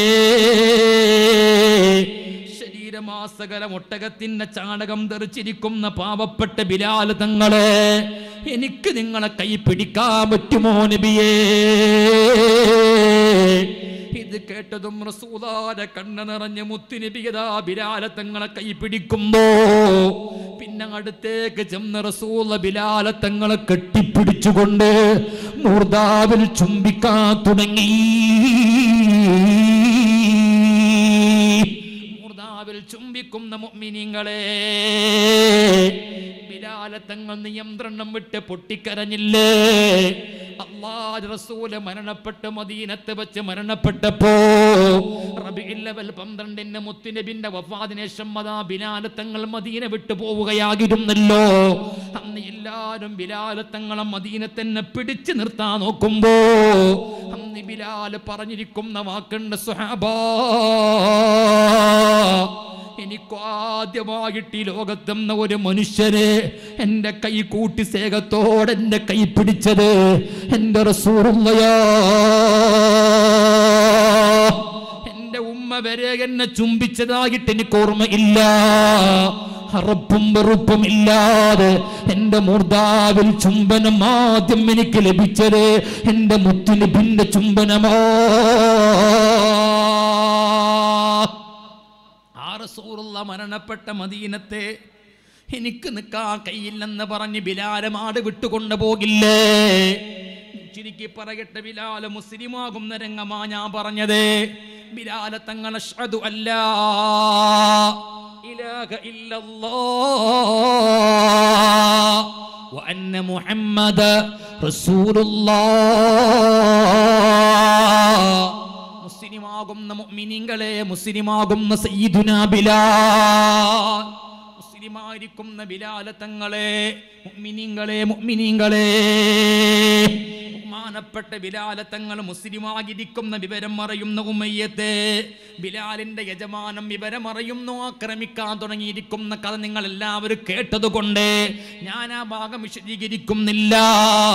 ബഹുമാനപ്പെട്ട ബിലാൽ തങ്ങൾ മുസ്ലിമാകി എന്ന് മാത്രമല്ല, റസൂലാനെ കാണാൻ പോയതിന്റെ വെറുപ്പ് കൊണ്ട് ഉമയ്യത്തദാർ ബഹുമാനപ്പെട്ടവരെ വസ്ത്രമില്ലാതെ മരുഭൂമിയിൽ കിടത്തുമ്പോ നെഞ്ചിന്റെ മുകൾ ഭാഗത്ത് പാറക്കല്ല് കയറ്റി വെച്ച് പാറക്കല്ലിന്റെ മുകൾ ഭാഗത്തതാ നൃത്തം ചവിട്ടിക്കൊണ്ട് അങ്ങോട്ടും ഇങ്ങോട്ടും വലിച്ചുകൊണ്ടിരിക്കുമ്പോ സയ്യിദുനാ ബിലാൽ തങ്ങളുടെ ശരീരത്തിന്റെ രോമങ്ങളെല്ലാം തൊലികളെല്ലാം ഊരിക്ക് പോയിരിക്കുന്ന രംഗോ. പാവപ്പെട്ട ബിലാൽ അപ്പോഴും പറയും, അല്ലാഹു അഹദ്, അല്ലാഹു അഹദ്, അല്ലാഹു അഹദ്. ഈ വിവരം റസൂലുള്ളാഹി അറിയുന്നു. എന്ത് ചെയ്യണമെന്നറിയാതെ റസൂലുള്ള സിദ്ദീഖ് തങ്ങളെ മുമ്പിലേക്ക് ചെന്നുകൊണ്ട് പറയുന്ന, അബൂബക്കറേ, ബിലാൽ മുസ്ലിമായി, ബിലാലിൽ ആക്രമിക്കുകയാണ്. പാവപ്പെട്ട ബിലാലിനെ ആക്രമിക്കുന്നു മയ്യത്ത്. നെഞ്ചിന്റെ മുകൾ ഭാഗത്ത് പാറക്കല്ല് കയറ്റി വെച്ച് പാറക്കല്ലിന്റെ മുകൾ ഭാഗത്തതാ നൃത്തം ചവിട്ടിക്കൊണ്ടിരിക്കുന്നു എന്ന അബൂബക്കർ തങ്ങളോട് പറഞ്ഞ് അങ്ങ് റസൂലുള്ള അവിടുന്ന് കണ്ണുനീരോടെ പോയി. എന്ത് ചെയ്യണമെന്ന് റസൂലുള്ള പറഞ്ഞിട്ടില്ല, പറഞ്ഞിട്ടേ ഉള്ളൂ. ഇതങ്ങോട്ട് കേട്ടതും സിദ്ദീഖ് തങ്ങളതാ വീട്ടിന്റെ അകത്തുനിന്ന് വലിയതായിരിക്കുന്ന സംഖ്യ സ്വർണ്ണ നാണയം എടുക്കുന്നു. ഒരു വലിയതായിരിക്കുന്ന കവർ നിറയെ സ്വർണ്ണ നാണയം എടുക്കുന്നു. ഉമയ്യത്തിന്റെ അരികിലേക്ക് ചെന്നുകൊണ്ട് ചോദിക്കുന്നു, ഉമയ്യത്തെ, എന്തിനാണ് ഈ പാവപ്പെട്ട ബിലാലിനെ ഈ കോലത്തിൽ മർദ്ദിക്കുന്നത്? അപ്പോഴാണ് ഉമയ്യത്ത് പറയുന്ന, അബൂബക്കറെ, എന്റെ അടിമയാണ് ബിലാല്, ഞാൻ ഇഷ്ടമുള്ള ചെയ്യുമെന്ന് പറയുമ്പോ സിദ്ദീഖ് തങ്ങൾ ചോദിക്കുന്നു, ഉമയ്യാ, നിന്റെ അടിമയാ, നീ പണം കൊടുത്ത് വാങ്ങിയതാണ് ശരിയാ, നീ പറയുന്ന വിലക്ക് ഞാൻ ഈ സമയം ബിലാലിനെ വാങ്ങാ, നീ വിൽക്കണോ എനിക്ക് ബിലാലിലെ? അന്ന് അടിമകളെ മാർക്കറ്റ് വില നോക്കാതെ, അന്ന് അടിമകൾക്കുള്ള മാർക്കറ്റ് വിലയല്ലാതെ ഒരു വലിയതായിരിക്കുന്ന വിലയതാ തമാശക്ക് ഉമയ്യത്ത് പറഞ്ഞതായിരുന്നു. ഒരിക്കലും ആ വില കൊടുത്തൊരാൾ അടിമകൾ വാങ്ങാറില്ല. പറഞ്ഞിരിക്കുന്ന വില അങ്ങോട്ട് കേട്ടതും ബഹുമാനപ്പെട്ട സിദ്ദീഖ് തങ്ങളെ കയ്യിൽ കിടക്കുന്ന കിടക്കുന്ന സ്വർണ്ണാഭരണങ്ങള് എണ്ണിക്കൊടുക്കുന്ന ഉമയ്യത്തിന് അവിടുന്ന് വാങ്ങിക്കൊണ്ട് ഇലാ ഹളറത്തി റസൂലില്ലാഹ് മുത്തുനബിയുടെ മുമ്പിലേക്ക് അതാ കൊണ്ടുവന്ന് റസൂലാന്റെ കയ്യിൽ കൊടുക്കുമ്പോ റസൂലുള്ളാഹി എണീറ്റ് സിദ്ദീഖ് തങ്ങളെ കെട്ടിപ്പിടിച്ചിട്ട് പറയുന്നുണ്ട്, സിദ്ദീഖേ, നിങ്ങൾ എന്താ ചെയ്തിട്ടുള്ളത്? നബിയേ, പൈസ കൊടുത്ത് വാങ്ങി, ഇന്നു മുതൽ ബിലാൽ ഒരാളെയോ അടിമ അല്ല നബിയേ, ഞാനിതാ ബിലാലിനെ മോചിപ്പിച്ചിരിക്കുന്ന നബിയേ. റസൂലുള്ള പറയുന്ന, സിദ്ദീഖേ, ഈ പ്രവർത്തനത്തിന് പകരം അല്ലാഹു നിങ്ങളെയോ നരകത്തും നഅ്തക്ക് ചെല്ലിയിരിക്കുന്നു. ഇത് പറയുമ്പോൾ ആ നാട്ടുകാരെ വർത്താനം പറയാൻ തുടങ്ങി. എന്തേ അബൂബക്കർ കാണിച്ചത്? അബൂബക്കർ കാണിച്ച പൊട്ടത്തരാണെന്നൊരു കൂട്ടർ പറഞ്ഞ്. അസ്ഹരിയ കോളേജ് ആരംഭിക്കുമ്പോൾ പറയാറുണ്ട്, ചിലരും പറയാറുണ്ട്, എന്തിനാ സ്ഥാപനം, എന്തിനാ തുടങ്ങിയത്, എന്താ അതിന്റെ ആവശ്യം പറയാറില്ലേ? ഇതുപോലെ സിദ്ദീഖ് തങ്ങൾ പ്രവർത്തിച്ചിരിക്കുന്ന പ്രവർത്തനത്തിന് അന്നത്തെ ആളുകൾ സംസാരിച്ചു കൊണ്ട് പറയുന്നു, എന്ത് പൊട്ടത്തരമാ അബൂബക്കർ കാണിച്ചത്, എന്തിനാണ് അബൂബക്കർ അങ്ങനെ ചെയ്തത്, വലിയ സംഖ്യ കൊടുത്ത് വാങ്ങി മോചിപ്പിക്കാൻ അബൂബക്കർ പിരാന്തനാണോ? വേറെ കൂട്ടര് പറയും അബൂബക്കർ വേറെന്തൊക്കെയോ ലക്ഷ്യം വെച്ചുകൊണ്ട് ചെയ്ത പണിയാ. ആളുകൾ സിദ്ദീഖ് തങ്ങൾക്കെതിരെ വർത്തമാനം പറയുമ്പോഴാ നസറുൽ അമീൻ മുഖറബുൽ അംലാക് മലക് ജിബ്രീൽ അലൈഹിസ്സലാം ഇറങ്ങി വന്നുകൊണ്ട് പറയുന്ന നബിയേ, വല്ലൈലി ഇദാ യഅ്ശാ വന്നഹാരി ഇദാ തജല്ലാ വമാ ഖലഖദ് ദകറ വൽ ഉൻസാ ഇന്ന സഅയകും ലശത്താ. ഈ സൂറത്തങ്ങിറങ്ങി, ഈ സൂറത്തിന്റെ അവസാനം അല്ലാഹു പറയുന്നു, നിങ്ങളൊക്കെ പറഞ്ഞില്ലേ സിദ്ദീഖ് എന്തോ ചെയ്തിട്ടാണെന്തോ ലക്ഷ്യം വെച്ചിട്ടാണെന്ന്. അല്ല അല്ല, അബൂബക്കറിന്റെ ലക്ഷ്യം എന്താണെന്നറിയില്ലേ? ഇല്ലബതി ഓ വജ്ഹി റബ്ബിഹിൽ അഅ്ലാ. അല്ലാഹുവിന്റെ വജ്ഹാണ് സിദ്ദീഖ് നോക്കിയത്. അത് നിങ്ങൾക്കറിയില്ല. നിങ്ങളെ കണ്ണിൽ അത് പൊട്ടത്തരാക്കാരും വിഡ്ഢിത്തരാക്കാരും പോയത്തക്കാരനാക്കാനും സിദ്ദീഖ് തങ്ങൾ. പക്ഷെ അല്ലാഹുവിൻ്റെ വജ്ഹാണ് സിദ്ദീഖ് നോക്കിയത്. ഞാൻ പറഞ്ഞു വന്നത് മുഅ്മിനീങ്ങളെ, ബക്കറ്റുമായി നിങ്ങളെ മുമ്പക്ക് സംഘാടക വരികയാണ്. പറയേണ്ടതില്ലല്ലോ, നിങ്ങളൊക്കെ അസ്ഹരിയുടെ കുടുംബക്കാരാ. അള്ളാഹുവിൻ്റെ ദീനിന് എന്നെക്കൊണ്ടൊന്നും ചെയ്യാൻ പറ്റിയിട്ടില്ലെങ്കിലും 190 വിദ്യാർത്ഥികൾ അള്ളാഹുവിൻ്റെ ദീൻ പഠിക്കുന്നൊരു സ്ഥാപനത്തിൻ്റെ വാർഷികത്തിൽ വന്നിരിക്കാൻ നിങ്ങൾക്ക് അള്ളാഹു തന്ന മനസ്സുണ്ടല്ലോ. പടച്ചോനെ അള്ളാഹു സ്വീകരിക്കുമാറാകട്ടെ. നമ്മളൊക്കെ ഭാഗ്യം ചെയ്തവരാ. ഇന്ന് നമ്മുടെ നാട്ടിൽ ഏറ്റവും ഭാഗ്യം ചെയ്തവരാ നമ്മളൊക്കെ. ഇവിടെ വന്നിരിക്കാൻ കഴിഞ്ഞല്ലോ, അൽഹംദുലില്ലാഹി റബ്ബിൽ ആലമീൻ. അപ്പം നമുക്ക് പറ്റിയ അടുത്തൊരു ഭാഗ്യം, അടുത്തൊരു വലിയ നേട്ടമാണ് നമ്മളെ മുമ്പൊക്കെ വക്കറ്റ് വരിക. നമ്മളെ മുൻഗാമികൾ തുടങ്ങിയ വെച്ച സമ്പ്രദായം അത്. ഞാൻ എപ്പോഴും ചിന്തിക്കാറുണ്ട്, സൗദി അറേബ്യയിൽ പോകുമ്പോഴും UAE പോയപ്പോഴും പഴയ നാട്ടിലേക്ക് പോകുമ്പോഴൊക്കെ വയതിൻ്റെ സാസ് ഉണ്ടാകും. വയതിൻ്റെ സാസിൽ പോയി അവിടെ ഒന്നും ഇല്ലാത്തൊരു സിസ്റ്റമാണ് ഈ ബക്കറ്റ് പിരിവ്. അവിടെ ഒന്നും കണ്ടിട്ടില്ലേ? നമ്മുടെ നാട്ടിൽ ഏതൊരു 10 ആളുടെ പരിപാടിയാണെങ്കിൽ ബക്കറ്റ് പിരിവ് ഇല്ലാതെ പരിപാടി നടത്തൂല. അതെന്തിനാണ് ബക്കറ്റ് പിരിവ്? മുൻഗാമികളായ നമ്മളെ മഹാന്മാരായിരിക്കും അള്ളാഹുവിൻ്റെ ദീനിന് വേണ്ടി ഒരുപാട് വഅദ് പറഞ്ഞ ഒരുപാട് ഉസ്താദുമാർ മുൻഗാമികൾ തുടങ്ങി വെച്ചൊരു സമ്പ്രദായം അത്. ഞാൻ അതിനെക്കുറിച്ച് ഇങ്ങനെ പഠിച്ചു നോക്കിയപ്പോൾ പിന്നെ അത്ഭുതം തോന്നിപ്പോയി. കാരണം എന്താ, മുത്തുനബിൻ്റെ പള്ളിയിലൊരു സ്ഥലമുണ്ട്. ആ സ്ഥലത്തിൻ്റെ പേരാണ് മാ ബൈന ബൈതി വ മിംബരി റൗളത്തും മിൻ റിയാദിൽ ജന്ന. സല്ലല്ലാഹു അലൈഹി വസല്ലമൻ്റെ വീടിൻ്റെയും സല്ലല്ലാഹു അലൈഹി വസല്ലമയുടെ മിമ്പറിൻ്റെ ഇടയിൽ പറയപ്പെട്ടൊരു സ്ഥലമുണ്ട്. ആ സ്ഥലം സ്വർഗമാണ്. അങ്ങോട്ട് നമ്മൾ ഉംറക്ക് കൊണ്ടുപോകുന്ന ആൾക്കാരോട് കയറാൻ പറയുമ്പം അതിന് പെർമിഷൻ എടുക്കണം. പെർമിഷൻ എടുത്താൽ 1 വർഷത്തിൽ ഒരിക്കലേ പെർമിഷൻ കിട്ടുള്ളൂ. കുറേ വരി നിന്ന് പെർമിഷൻ സ്കാൻ ചെയ്ത് നമ്മൾ അവിടെ കൊണ്ടുപോയി ഇരുത്തി 2 റക്അത്ത് നിസ്കരിക്കാനുള്ള സമയം കിട്ടും, കുറച്ച് ദ്വാരക്കാൻ സമയം കിട്ടും. എന്താ ഉസ്താദ് അവിടെ പോയി ചെയ്യേണ്ടത് ചോദിച്ചാൽ നമ്മൾ പറഞ്ഞു കൊടുക്കാറുണ്ട്, 2 റക്അത്ത് നിസ്കരിക്കുക, അള്ളാഹിനോട് ദ്വാരക്കുക. അവിടെ നിസ്കരിക്കുന്ന നിസ്കാരത്തിൻ്റെ കൂലി അല്ലാതെ വേറെ ആർക്കും അറിയില്ല എന്നാ. കാരണം അത് സ്വർഗമാണ്, ദുനിയാവിലെ സ്വർഗമാണത്. പടച്ചോനെ, അവിടെ നോമ്പ് തുറപ്പിക്കാൻ അറബികൾ ചെയ്യുന്നൊരു പണിയുണ്ട്. അവിടെ നോമ്പുറപ്പിക്കാൻ അറബികൾക്ക് ഭയങ്കര താല്പര്യം. എന്നാ സ്വർഗത്തോപ്പിലിരിക്കുന്ന ആൾക്കാർക്ക് നോമ്പുറപ്പിക്കാൻ കൊടുക്കുക, വലിയ കൂലിയാണ്. അതേപോലെ ദുനിയാവിലെ ആ സ്ഥലത്ത് പോയിരിക്കാൻ വേണ്ടി നമ്മൾ കഷ്ടപ്പെട്ടാലേ അവിടെ എത്തുള്ളൂ. കുറേ നേരം എങ്ങനെ ഒരു 4-5 മണിക്കൂർ മനക്കെട്ടാൽ അവിടെ എത്തുള്ളൂ. എന്നാൽ അതിൻ്റെ തൊട്ടപ്പുറത്ത് വിശാലമായ മദീന പള്ളി കിടക്കുക. അവിടെ ഒന്നും അത്ര തിരക്കില്ല, ആർക്കും എപ്പോഴും പോയിരിക്കുക. കാരണം ഇവിടുത്തെ കൂലി അവിടെ കിട്ടൂല എന്നുള്ളതാണ്. ഇതേപോലെ ഈ മുത്തന്നൂർ അസ്ഹരിയൻ്റെ മുമ്പ് നമ്മളിത് ഫാത്തിഹ വിളിച്ച് തുടങ്ങി. ബഹുമാനപ്പെട്ട സയ്യിദുൽ ഉലമ വന്നു, കുറേ ഉസ്താദുമാർ പ്രസംഗിച്ചു, വലിയൊരു സദസ്സാത്. ഇനി ഉമർ ഉസ്താദിൻ്റെ പ്രാർത്ഥന നടക്കാൻ പോകാൻ. ഈ മജ്ലിസ് സ്വർഗമാണെന്ന് നമുക്കെല്ലാവർക്കും ഉറപ്പാണല്ലോ, മുത്തുനബിൻ്റെ വാക്കല്ലേ സല്ലല്ലാഹു അലൈഹി വസല്ലം. ഇന്ന് നമ്മൾ ഈ സ്വർഗത്തോപ്പിൽ കൊടുക്കുന്ന ബക്കറ്റ് കിടുന്ന പൈസൻ്റെ കൂലി നാളെ നമ്മൾ വന്നിട്ട് അസ്ഹരിക്ക് ഞാനൊരു 100 ഉറുപ്പിക കൊടുക്കട്ടെ കഴിഞ്ഞാൽ കിട്ടൂല. അപ്പോൾ ഇന്ന് ബക്കറ്റ് നമ്മളെ മുമ്പൊക്കെ വരുമ്പോൾ ഇനി നാളെ നമുക്ക് ഇതുപോലെ സാസിൽ ഇരിക്കാൻ കഴിയുമെന്ന് അറിയില്ലല്ലോ. നിങ്ങളെ മുമ്പിലേക്ക് വരുമ്പോൾ നിങ്ങൾ അകമഴിഞ്ഞ് നല്ല മയൻസോടെ കൂടെ ഒന്നുമില്ലെങ്കിൽ ഒരു കുട്ടിയുടെ ഒരു നേരത്തെ ഭക്ഷണമെങ്കിലും ഈ ബക്കറ്റിലേക്ക് ഞാൻ ഇടട്ടെ എന്ന് കരുതിയിട്ട് മാഷാ അല്ലാഹ് ബക്കറ്റിലേക്ക് നിങ്ങൾ സംഭാവന കൊടുക്കുക. ഈ കൊടുക്കുന്ന പൈസ നിങ്ങളും അള്ളി മാത്രമല്ല അറിയുള്ളൂ. അതാ ബക്കറ്റ് പിരിവിൻ്റെ ഏറ്റവും വലിയ സന്തോഷം. അള്ളാഹുവിൻ്റെ അടുക്കലെത്തുമ്പം പടച്ചോനും നമ്മൾ മാത്രം അറിയുന്നൊരു രഹസ്യമായ സ്വതക്ക. മാഷാ അല്ലാഹ് മുമ്പിലേക്ക് വരിക. 14ാമത്തെ വാർഷികമാണ്. ഇനിയിപ്പോൾ അടുത്ത കൊല്ലം 15ാമത്തെ വാർഷിക നമ്മൾ പരിപാടി. അന്ന് നമ്മളൊക്കെ ഉണ്ടാകുമെന്ന് അല്ലാഹു അഅലം. പടച്ചോ റബ്ബ് നമുക്കെല്ലാവർക്കും ആയുസ് അല്ലാഹു നീട്ടിത്തരുമാറാകട്ടെ.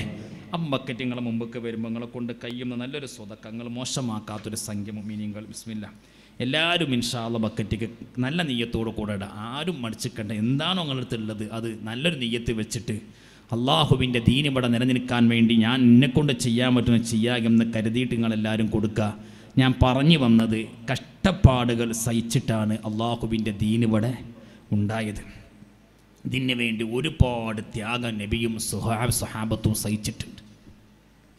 കുറച്ചൊന്നുമല്ല ത്യാഗം സഹിച്ചത്. ആ ത്യാഗം ഇന്നൊക്കെ വലിയ സൗകര്യങ്ങളും ഇന്നെന്തെല്ലാം സുഖങ്ങളാണ്, ഇന്ന് എന്തെല്ലാം സൗകര്യങ്ങളാണ് പടച്ചോനെ. പണ്ട് കാലത്തൊക്കെ ഉസ്താദുമാർ പറയാറുണ്ട്, വല്ലാത്ത പ്രയാസപ്പെട്ട പണ്ടത്തെ ആലിമീങ്ങളൊക്കെ ദീൻ പഠിച്ചത്. ഒന്നുമില്ലെങ്കിൽ ഞങ്ങളൊക്കെ ദർസിൽ പഠിക്കുന്ന കാലത്തൊന്നും ഇതുപോലത്തെ സംവിധാനങ്ങളില്ല. ഇതുപോലത്തെ സംവിധാനങ്ങൾ കുറവായത് കൊണ്ട് തന്നെ പള്ളി ദർസിൽ കിതാബോധി പഠിക്കുമ്പം 1 കിലോമീറ്റർ 1.5 കിലോമീറ്ററൊക്കെ നടന്നിട്ടാണ് ഭക്ഷണം കഴിക്കാൻ പോയിരുന്നത്. 1 കിലോമീറ്റർ 1.5 ഞാൻ മുക്കത്തൊക്കെ ഓതുന്ന സമയത്ത് 1.5 കിലോമീറ്റർ യാത്ര നടക്കണം രാവിലക്കത്തെ ഭക്ഷണം കഴിക്കാൻ വേണ്ടി. 1.5 അങ്ങോട്ട് 1.5 ഇങ്ങോട്ട് നടന്നാൽ 3 കിലോമീറ്ററായി. ഉച്ചക്ക് നടക്കുമ്പോൾ 3/4 കിലോമീറ്റർ. ചുരുക്കി പറഞ്ഞാൽ ഒരു ദിവസം ഭക്ഷണം കഴിക്കാൻ വേണ്ടി ഞങ്ങൾ ദർസിൽ പഠിക്കുമെന്ന് ഞാൻ ചിന്തിക്കാറുണ്ടേനി മിനിമം ഒരു 6 കിലോമീറ്ററൊക്കെ ഒരു ദിവസം നടക്കേണ്ടിയിരുന്നു. അങ്ങനെയായിരുന്നു അന്നത്തെ പാവപ്പെട്ട ഉമ്മമാർ. എത്ര കുടുംബങ്ങൾ, എത്ര പാവപ്പെട്ട ഉമ്മമാർ ഭക്ഷണം കൊടുക്കാൻ അവരെ വീട്ടിനൊന്നുമില്ല. ഇന്നിപ്പോൾ നമ്മളൊരു മുതഅല്ലിമീന് ഭക്ഷണം കൊടുക്കുക വെച്ചാൽ ഉമ്മമാർ പറയും ഇന്നെ കൊണ്ട് കഴിയൂല, സൗകര്യമില്ല, പോകാൻ കഴിയൂല, എങ്ങനെ കഴിയില്ല. അന്നവർ ഏറ്റെടുക്കും. അവരെ വീട്ടിൽ എന്തെങ്കിലും ഉണ്ടോ? കർഷകന്മാർ, പാവപ്പെട്ട ഉമ്മമാർ, ബാപ്പമാർ ഓരോ മുതഅല്ലിമിനെ ഏറ്റെടുത്ത് അള്ളാഹുവിൻ്റെ ദീൻ ഇവിടെ നിലനിൽക്കാൻ വേണ്ടി അവർ കാണിച്ചിരിക്കുന്ന ത്യാഗത്തിൻ്റെ ഒരു ഫലമാണ് നമ്മളൊക്കെ ഇന്ന് അനുഭവിക്കുന്ന സൗകര്യങ്ങളും സുഖങ്ങളും. ഏതായിരുന്നാലും എൻ്റെ ഉമ്മമാർ, സഹോദരിമാർ, ഞാൻ പറഞ്ഞു വന്നത് അങ്ങനെ കഷ്ടപ്പെട്ട് പ്രയാസപ്പെട്ടുകൊണ്ട് നബി സല്ലല്ലാഹു അലൈഹി വസല്ലമയും സ്വഹാബത്തും ഈ ദീൻ ഇവിടെ വളർത്തിയെടുക്കാൻ ഒരുപാട് ത്യാഗം സഹിച്ചു.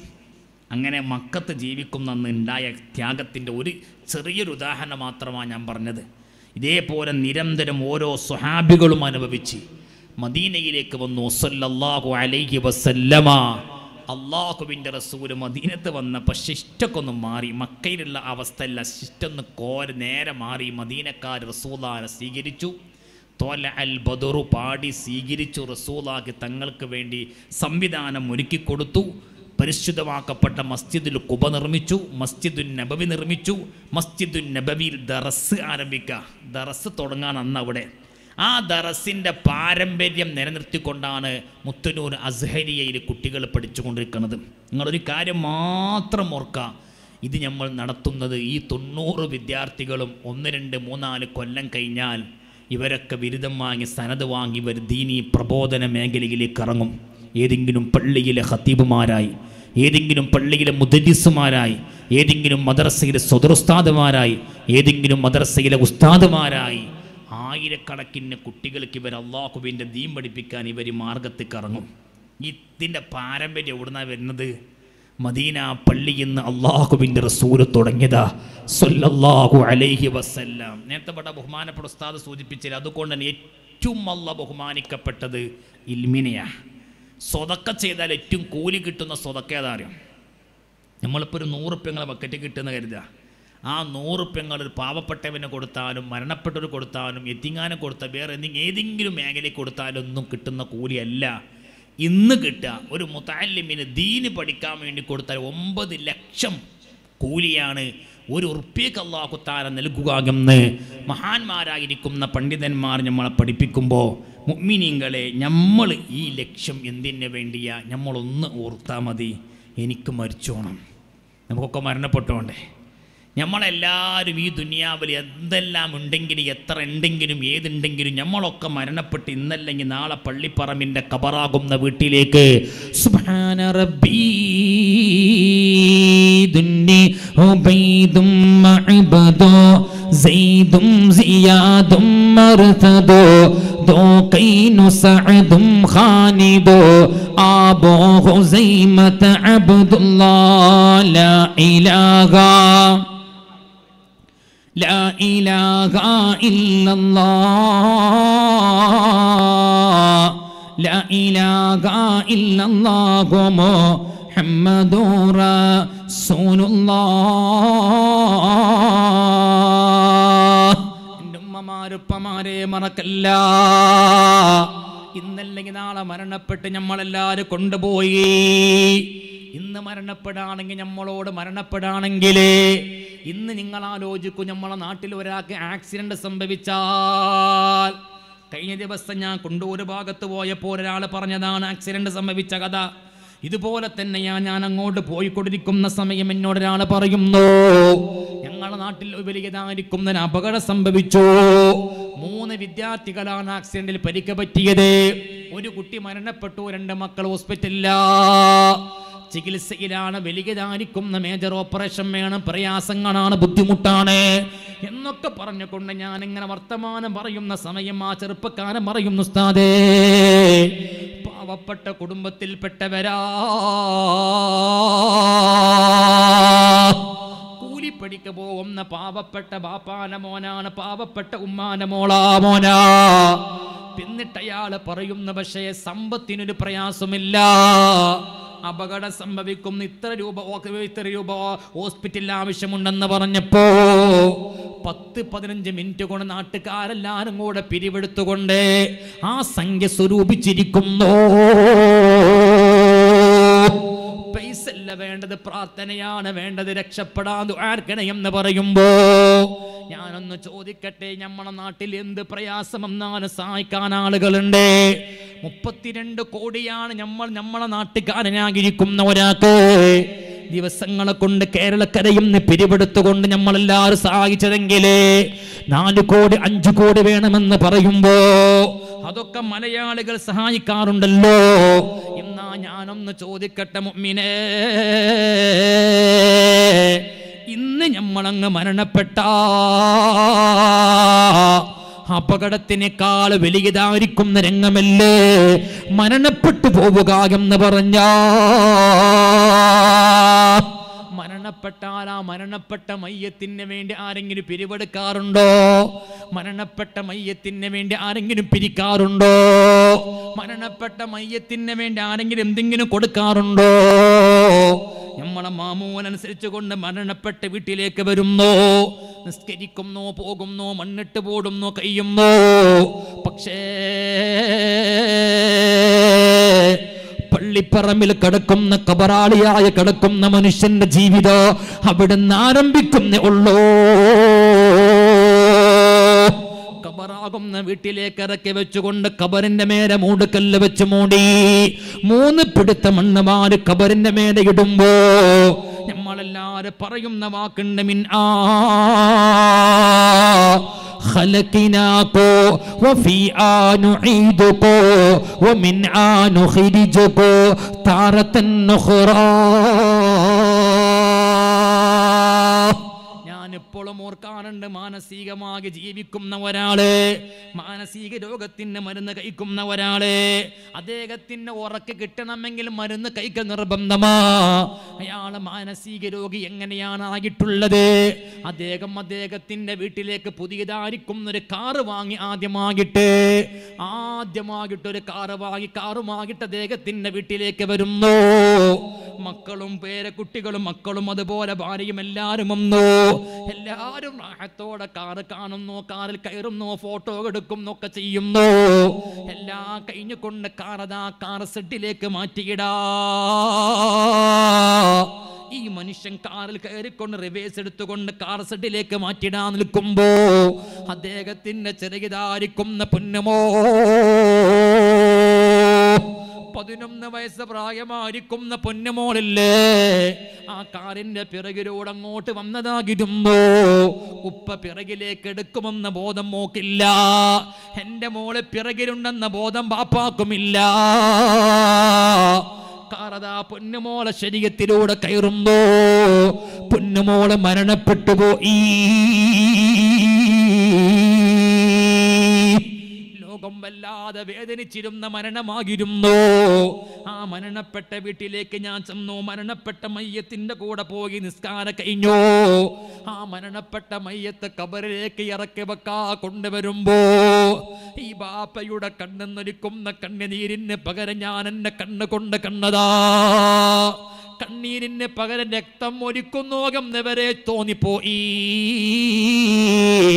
ആ പിതാവ് വേദനയോട് കൂടെ വിങ്ങിപ്പൊട്ടിക്കൊണ്ടതാ. ബാപ്പ കാപ്പാനെ മുന്നിൽ വെച്ചുകൊണ്ട് ഖബറിലേക്ക് പൊന്നുമോളെ മയ്യത്തിറക്കി വെക്കുമ്പോ നിയന്ത്രണം വിട്ട് കരയാളിയാ. മൂടുകല്ല് വെച്ച് മൂടുന്നു ഖബറിന്റെ മേലെ. മൂടുകല്ല് വെക്കുന്ന സമയത്ത് ഇയാള് പറയുന്നൊന്ന് വെക്കാതിരിക്കാൻ പറ്റുമോ?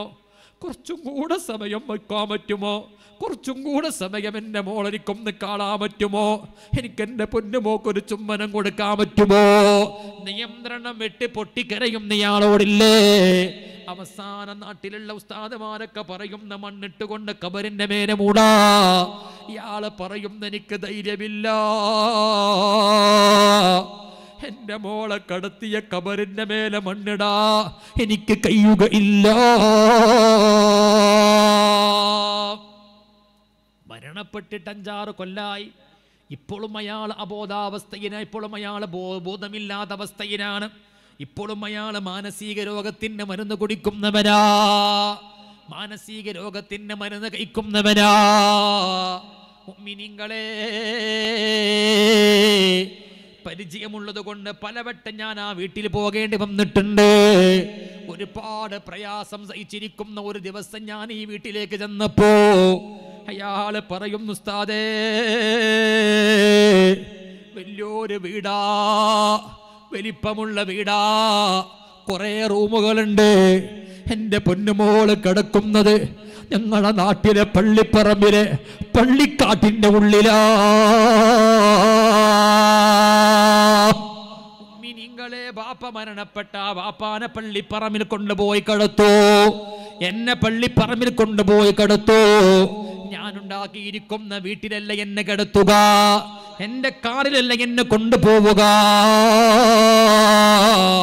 ഖബറിലേക്ക് ഇറക്കി വെച്ചുകൊണ്ട് ഖബറിന്റെ മേലെ മൂടുകല്ല് വെച്ച് മണ്ണിടുമ്പോ എല്ലാരും പറയുന്നൊരു വാക്കുണ്ട്, മോന്റെ പൊന്നു മോളെ ഖബറിന്റെ മേലെ, മോന്റെ ഖബറിന്റെ മേലെ ബാപ്പയാ മണ്ണിടുന്നതെങ്കിലേ ഒരു പിടുത്ത മണ്ണ് വാരിട്ട് ബാപ്പ പറയുന്ന വാക്കുണ്ട്, മോളെ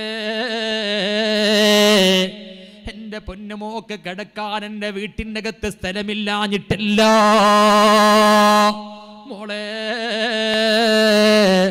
ഉപ്പാന്റെ വീട്ടിൽ മോളെ കടത്താത്തത് പൊന്നുമോക്ക് കടത്താ സ്ഥലമില്ലാഞ്ഞിട്ടില്ല.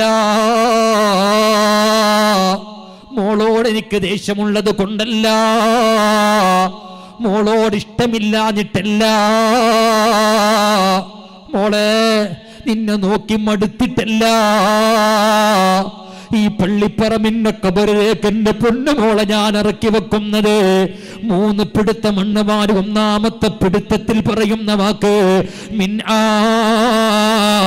ഖലഖിനാകോ, മോളെ അല്ലാഹു നിന്നെ പഠിച്ചത് ഈ മണ്ണ് കൊണ്ടായിരുന്നു. എന്റെ മോളെ നിന്നല്ല പഠിച്ചത് ഈ മണ്ണ് കൊണ്ടായിരുന്നു.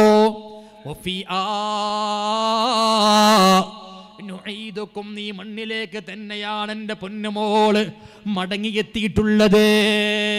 ഇല്ല ഇല്ല മുഅ്മിനീങ്ങളെ, ഉപ്പമാരെ ഉമ്മമാരെ, ഒരു വട്ടം നിങ്ങൾ കൈയൊന്ന് നെഞ്ഞത്ത് വെച്ചൊന്ന് ആലോചിക്കൂ. ഇന്ന് നിങ്ങളങ്ങ് മരിക്കുകയാണെങ്കിൽ, ഇന്ന് ഞാൻ മരിക്കുകയാണെങ്കിൽ എനിക്ക് വലിയ വീടുണ്ട്, എനിക്കൊരുപാട് വസ്ത്രങ്ങളുണ്ട്, എനിക്കൊരുപാട് സൗകര്യങ്ങളുണ്ട്. പക്ഷേ ഇതൊന്നും ഞാൻ കൊണ്ടുപോകുന്നില്ല. എന്നെ പള്ളിപ്പറമ്പിന്റെ ഖബറിലേക്ക് ഇറക്കുമ്പോ ഞാൻ ഈ ധരിച്ചിരിക്കുന്ന വാച്ച് എൻ്റെ കുടുംബക്കാരെ മാറ്റിവെക്കും, ഈ മോതിരം ഊരി മാറ്റിവെക്കും, എൻ്റെ വസ്ത്രങ്ങളെല്ലാം മാറ്റിവെക്കോ, എന്നിട്ട് കടയിൽ പോയിട്ട് ആർക്കും വേണ്ടാത്ത കോറത്തുണി വാങ്ങിക്കൊണ്ടുവരോ. ആ 3 കഷ്ണം കോറത്തുണിയിൽ കെട്ടിപ്പൊതിഞ്ഞുകൊണ്ട് പള്ളിപ്പറമ്പിന്റെ കബറിലേക്ക് ഇറക്കി വെച്ച് മണ്ണിട്ട് മൂടുമ്പോ കുടുംബക്കാര്, കൂട്ടുകാര്, മേട്ടന്മാർ, അഞ്ചന്മാര് പറയും അസ്സലാമു അലൈക്കും ദാറ ഖൗമിൻ മുഅ്മിനീൻ. മക്കൾ പറയും അസ്സലാമു അലൈക്കും യാ അബീ, അസ്സലാമു അലൈക്കും യാ അഖീ. ഞങ്ങളൊക്കെ പോവുക. എൻ്റെ ഏട്ടൻ മരണപ്പെട്ടു, സാലിം ദാരിമി, അള്ളാഹു ഖബർ സ്വർഗമാക്കി കൊടുക്കട്ടെ. മരണപ്പെട്ടു പോയി മയ്യത്ത് ഖബർ കറക്കുമ്പോൾ എൻ്റെ കൽബുക്ക് വന്ന ചിന്ത, കഷ്ടപ്പെട്ട് ഏട്ടനുണ്ടാക്കിയ വീട്, ആ വീട്ടിൻ്റെ അകത്ത് ഒരുപാട് റൂമുകൾ, ഒരുപാട് സൗകര്യങ്ങൾ, ഒരുപാട് വിശാലമായിരിക്കുന്ന ബെഡും തലയിണി ഒന്നും, അതൊക്കെ ഉണ്ടായിട്ടും കിടക്കണത് കടക്കോട്ടിരി ജുമാ മസ്ജിദിൻ്റെ പള്ളിപ്പറമ്പിലെ മണ്ണറയിലാണ്. ഇതേപോലെ ഞാനുങ്ങളും കിടക്കണമെന്നൊരു ബോധം നമ്മളെ കൽബിലുണ്ടെങ്കിൽ എന്തെങ്കിലുമൊക്കെ നമ്മൾ ആഹൃത്തക്ക് ഉണ്ടാക്കണം. പോകുമ്പോൾ കൊണ്ടുപോകാൻ എന്തെങ്കിലും ഒന്നും വേണ്ടേ? വീട് കൊണ്ടുപോകില്ല, ആരും വരൂല, ഒന്നും. നമ്മളെ കാറ്, നമ്മളെ വണ്ടി, നമ്മളെ ഒന്നും നമ്മൾ കൊണ്ടുപോകില്ല. എല്ലാം ഇട്ടെറിഞ്ഞ് നമ്മൾ അവസാനത്തെ യാത്ര പോയി കിടക്കുമ്പോൾ മുഅ്മിനീങ്ങൾ ഞമ്മക്കൊരു മുതൽക്കൂട്ട് വേണം. അത് അള്ളാഹുവിൻ്റെ ദീൻ പഠിച്ച മുതഅല്ലിമീങ്ങളുണ്ടാവും. ദീൻ പഠിച്ച മുതഅല്ലിമീങ്ങളുണ്ടാവും. ഒരിക്കലും നഷ്ടം വരാതെ ഇത് നമ്മളെ ഖബർക്ക് എത്തിക്കൊണ്ടിരിക്കാൻ പറ്റുന്നു. എൻ്റെ ഏട്ടൻ മരിച്ചപ്പോൾ ഞങ്ങളൊക്കെ മനസ്സിലാക്കിയ ഒരു രംഗം, 40 ദിവസമായി എൻ്റെ ഏട്ടൻ്റെ ഖബർ പുറത്ത് മുതഅല്ലിമീങ്ങൾ ഖുർആൻ ഓതിയത്. 7 ദിവസം ഓതാൻ തീരുമാനിച്ചു. 40ഓളം മുതഅല്ലിമീങ്ങൾ, 40ഓളം വിദ്യാർത്ഥികൾ ഖുർആൻ ഓതണമെന്ന് കരുതി കാത്തുക്കുമ്പം ഞങ്ങളെ കുടുംബക്കാർ പറഞ്ഞ് മരിച്ച വീടല്ലേ, ഈ 40 ആൾക്ക് തിന്നാൻ കൊടുക്കാൻ നിങ്ങൾക്ക് കഴിയൂല, അതുകൊണ്ട് നിങ്ങൾ എന്താക്കിയാൽ. കുടുംബത്തിൽപ്പെട്ട എല്ലാവരും പറഞ്ഞ് 10-12 ആൾക്കാരെ മുതഅല്ലിമീങ്ങൾ നിർത്തിയിട്ട് ബാക്കിയുള്ളൊരു പെരേ പോയിക്കോട്ടെ ആയിരുന്നു മുതഅല്ലിമീങ്ങളോട്. മുതഅല്ലിമീങ്ങളെല്ലാവരും കണ്ണീരോടെ പറഞ്ഞ് സബുക്കെടുക്കുന്ന സമയം, കിതാബോധി തരുമ്പോൾ സബുക്കെടുക്കുന്ന സമയം ഉസ്താദ് പറഞ്ഞിട്ടുണ്ട്, ഉസ്താദ് ഞങ്ങളോട് ഏൽപ്പിച്ചിട്ടുണ്ട്, ഞാൻ മരണപ്പെട്ടാൽ എന്നെ ഖബറിൽ കൊണ്ടുപോയി വെച്ചാൽ എന്നെ തനിച്ചാക്കി നിങ്ങളാരും പോകരുത്, ഒരേസെങ്കിലും എൻ്റെ ഖബർ പുറത്തുങ്ങൾ ഖുർആൻ ഓതിരിക്കണേ എന്ന് ഉസ്താദ് ഞങ്ങൾക്ക് വസീയത്ത് തന്നിട്ടുണ്ട്. അതുകൊണ്ട് ഞങ്ങളെല്ലാവരും ഓതും. അങ്ങനെ 7 ദിവസം കഴിഞ്ഞ് ഖത്തംപുരത്ത് കഴിഞ്ഞ് ഓപ്ത്ത് കഴിഞ്ഞ് ഇറങ്ങുമ്പോഴാണ് കുട്ടികൾ പറയാ, ഞങ്ങൾക്ക് ഓടുന്നു വിട്ടു പോകാൻ കഴിയണില്ല, 40 ദിവസം വരെ ഞങ്ങൾ ഓതട്ടെ. നിങ്ങൾ ആലോചിച്ച് നോക്കി, ഇൽമിന് വേണ്ടി, ദീനിന് വേണ്ടി എൻ്റെ ഏട്ടൻ നടത്തിയ ഒരു സേവനത്തിന് അല്ലാഹു തആല കൊടുത്ത ഏറ്റവും വലിയ സംവിധാനം. നിങ്ങൾ ഈ അസ്ഹരിയ കോളേജിലേക്ക് എന്തെങ്കിലുമൊക്കെ കൊടുക്കാനും ഈ സ്ഥാപനമായിട്ടൊന്നും വേണ്ട, ഇവിടെ വന്നിങ്ങനെ പോകുക, ഇവിടെ വന്നിരിക്കുക, എന്താ കാണുക, ഇരിക്കുക ഒക്കെ ചെയ്താൽ നിങ്ങളാരും മറന്നാലും ഈ കോളേജ് നിങ്ങളെ മറക്കൂല, ഈ മക്കൾ നിങ്ങളെ മറക്കൂല. അത് അള്ളാഹു നമുക്ക് തരുന്ന ഏറ്റവും വലിയ സംവിധാനമാണ്, സൗകര്യമാണ്. ഞാൻ ഒറ്റ രംഗം കൂടെ പറയട്ടെ. ഇത് മുത്തുനബി സല്ലല്ലാഹു അലൈഹി വസല്ലം പഠിപ്പിച്ചത് മദീനത്തെ പള്ളിയിലാണ്. പഠിപ്പിച്ച രംഗം ഒന്ന് ഗൗരവത്തോടെ ചിന്തിക്കൂ നിങ്ങൾ. ഒരു ദിവസം നമുക്കറിയാം, ഞാൻ ദർസിൻ്റെ ഈ മുതഅല്ലിമീങ്ങളെ ഈ സ്ഥാപനത്തിൻ്റെ രംഗം പറഞ്ഞ് മനസ്സിലാക്കാൻ വേണ്ടി ചില ആൾക്കാർക്കൊരു തോന്നല, സ്ഥാപനത്തിന് ആവശ്യമുണ്ടോ, അതിൻ്റെ ആവശ്യമുണ്ടോ, ഇതിനാവശ്യമുണ്ടോ. ഇത് ആവശ്യമാണെന്ന കാര്യം ബഹുമാനപ്പെട്ട തങ്ങൾ ഉസ്താദ് ഇവിടെ പറഞ്ഞില്ലേ. ഇതില്ലെങ്കിൽ നാടിൻ്റെ അവസ്ഥ എന്താ? ഇതൊന്നും ഇല്ലെങ്കിൽ നാടിൻ്റെ അവസ്ഥ എന്താ? ഒന്നുമില്ല. നിങ്ങൾ ആലോചിക്കും മുഅ്മിനീങ്ങൾ, ഹബീബാകെ മുത്തുനബിൻ്റെ പള്ളിയിൽ ഒരു ദിവസം ഒരു മുതഅല്ലിം ഇശാ നിസ്കാരം കഴിഞ്ഞ് പെണീറ്റുന്നു. എല്ലാവരും ശ്രദ്ധിച്ച് കേൾക്കുക, എല്ലാവരും ചെവിയിൽ കേൾക്കണം. അസ്ഹരിയുടെ 14ാം വാർഷിക പരിപാടി കഴിഞ്ഞ് പോകുമ്പോൾ ഒരു ചരിത്രങ്ങളെ കൽബിന്ന് മറക്കാതെ കടക്കാൻ വേണ്ടി ഒരു രംഗം പറഞ്ഞുതരാം. മുത്തുനബിൻ്റെ പള്ളി എന്ന് പറഞ്ഞ സംഭവം ഭയങ്കരമായിട്ട്. മുത്തുനബിൻ്റെ പള്ളിയിൽ സല്ലല്ലാഹു അലൈഹി വസല്ലം ഇങ്ങനെ നിൽക്കുന്ന സമയത്ത് റസൂലുള്ളാഹി തങ്ങൾ ഇശാ നിസ്കാരം കഴിഞ്ഞപ്പം ഒരു മുതഅല്ലിം എണീറ്റ് പറഞ്ഞു, നബിയെ, അന്ന് ഇന്നത്തെ പോലെ സംവിധാനമല്ലല്ലോ, എല്ലാ ദിവസവും എല്ലാ വീട്ടിലും ഭക്ഷണമുള്ള വീട്ടുകാർ പള്ളിക്ക് വരും, എനിക്ക് 4 മുതഅല്ലിമിനെ കൊണ്ടുപോട്ടെ എന്ന് പറഞ്ഞാൽ അങ്ങനെ കൊണ്ടുപോകുക, ഉള്ളവർ കൊണ്ടുപോകുക, ഉള്ളവർ കൊടുക്കുക, ബാക്കിയുള്ളവർ പട്ടിണി കിടക്കുക. അങ്ങനത്തെ ഒരു സംവിധാനത്തിൽ ഒരു മുതഅല്ലിം പറഞ്ഞു, നബിയെ, എനിക്ക് ഇന്ന് ഭക്ഷണം കിട്ടണം നബിയെ, എനിക്ക് വല്ലാത്ത വിശക്കുന്നു യാ റസൂലുള്ളാഹ്, ഭയങ്കര വിശപ്പുണ്ട് നബി എന്ന് പറഞ്ഞു. അപ്പം നബി സല്ലല്ലാഹു അലൈഹി വസല്ലമ ചോദിച്ചു, സഹാബികളെ, ആരാണ് ഈ മുതഅല്ലിമിന് ഭക്ഷണം കൊടുക്കാനുള്ളത്? എല്ലാവരുടെ വീട്ടിലും ഭക്ഷണം ഉണ്ടാകൂലല്ലോ. അപ്പോൾ ചോദിച്ചു റസൂൽ, ആരാണ് കൊടുക്കുക? ബഹുമാനപ്പെട്ട മുത്തുനബിൻ്റെ ചോദ്യം കേട്ടപ്പോൾ അബൂ തുൽഅ റളിയല്ലാഹു അൻഹു എണീറ്റ് പറഞ്ഞു, നബിയെ, ഞാൻ കൊണ്ടുപോയിക്കോളാം.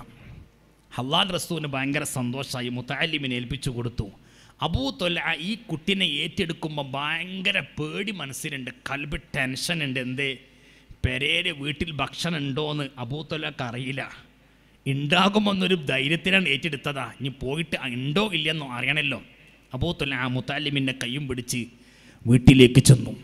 വീട്ടിലേക്കെത്തി മുത്തഅല്ലിമിനോട് ഇരിക്കാൻ പറഞ്ഞ് നേരെ വീട്ടിൻ്റെ അകത്തേക്ക് ചെന്ന് ഉമ്മു സലമയോട് ചോദിച്ച്, അള്ളാഹിൻ്റെ റസൂലിൻ്റെ പള്ളി ഇതൊരു മുത്തഅല്ലിം ഭക്ഷണം ഇല്ല എന്ന് പറഞ്ഞപ്പോൾ ആരാ കൊടുക്കാന്ന് റസൂൽ ചോദിച്ചപ്പോൾ ഞാനാണ് ഏറ്റെടുത്തിട്ടുണ്ട്.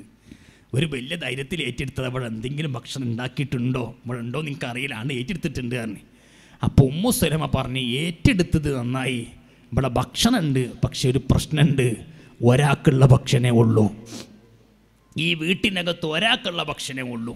ഇപ്പം നമ്മളാണെങ്കിൽ എന്ത് പറയും, എന്നാൽ അപ്പം നമുക്ക് മുത്തഅല്ലിമിന് കൊടുക്കാം, ഇല്ലെങ്കിൽ ഒരാൾക്കുള്ളതുകൊണ്ട് എല്ലാവരും കൂടെ തിന്നാം. അങ്ങനെ തിന്നാന്ന് പറഞ്ഞാൽ അബൂ ത്വൽഅ ആ സമയത്ത് അങ്ങോട്ട് കരഞ്ഞു. പഠിച്ചോനെ, ഒരാൾക്കുള്ള ഭക്ഷണമേ ഉള്ളൂ, മിനിമം 3 ആൾക്കെങ്കിലും ഭക്ഷണം വേണമല്ലോ. കാരണം എന്താ, ഒന്ന് മുത്തഅല്ലിം, ഒന്ന് അബൂ ത്വൽഅ. അബൂ ത്വൽഅൻ്റെ മകൻ സെയ്ദ് റളിയല്ലാഹു അൻഹു, പിന്നെ അസ്മാ ബീവി വീട്ടിൽ. അസ്മാ ബീവി ഇല്ലെങ്കിലും വീട്ടിനുള്ളിലാണ്, ആരും അറിയില്ല. ഞങ്ങൾ 2 പേരും ആരോ കൂടെ ഇരിക്കണം, മുത്തഅല്ലിമിൻ്റെ കൂടെ ഇരിക്കണ്ടേ. ഇരുന്നിട്ട് ഒരുമിച്ചല്ലേ ഭക്ഷണം കഴിക്കുക. ഭക്ഷണം വിളമ്പി വെച്ചിട്ട് ഈ ഭക്ഷണ പലകിലേക്ക് നോക്കുമ്പോൾ ഈ മുത്തഅല്ലിം ഒരാൾക്കുള്ള ഭക്ഷണം കണ്ടാൽ ആ മുത്തഅല്ലിം പിന്നെ എന്താക്കൂല, തിന്നൂല. തിന്നാൻ കഴിയൂലല്ലോ. എങ്ങനെ തിന്ന പഠിച്ചോനെ, ഈ വീട്ടിൽ ആകെ ഒരാൾക്കുള്ള ഭക്ഷണമേ ഉള്ളൂ. അത് ഈ മുത്തഅല്ലിം സമാധാനത്തോടെ തിന്നാൻ കഴിയോ? ആ സമാധാനത്തോടെ മുത്തഅല്ലിമിന് തിന്നാൻ കഴിയുകയില്ലല്ലോ എന്ന പേടിക്കൊണ്ട് അബൂ ത്വൽഅ അങ്ങനെ കരഞ്ഞപ്പോൾ ഉമ്മു സലമ ബി പറഞ്ഞു, നിങ്ങൾ ബേജാറാകാതെക്ക്, എൻ്റെ അടുത്തൊരു ഐഡിയ ഉണ്ട്. എന്താ ഐഡിയ അറിയോ?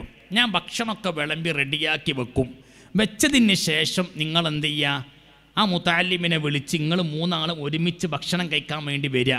ഇരിക്കുന്ന സമയം ഞാൻ പെട്ടെന്ന് ലൈറ്റ് അങ്ങോട്ട് ഓഫാക്കും. ലൈറ്റ് ഓഫാക്കുക. ലൈറ്റ് ഓഫാക്കി കഴിഞ്ഞാൽ എന്താ അറിയുക, ഈ ഭക്ഷണ തളിയിൽ എത്ര ഭക്ഷണമുണ്ട് എന്നത് ആരറിയില്ല, ഈ മുത്തഅല്ലിം അറിയില്ല. ഭക്ഷണം ഉണ്ട് എന്നറിയാം, എത്രത്തോളം എത്രത്തോളം ഉണ്ട് എന്നത് മുത്തഅല്ലിം അറിയില്ല. എന്നിട്ട് നിങ്ങൾ എന്ത് ചെയ്യണം, 2 പേരും ഭക്ഷണം കഴിക്കരുത്. നിങ്ങൾ 2 പേരും ആ കൈ ഇങ്ങനെ ആംഗ്യം കാണിക്കുക, വെറുതെ ഇങ്ങനെ ചവച്ചുകൊണ്ട് നിൽക്കുക.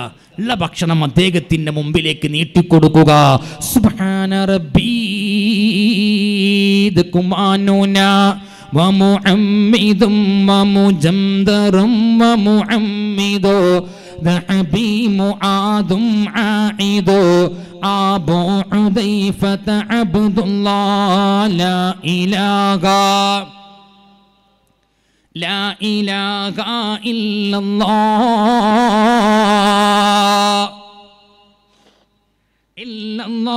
محمد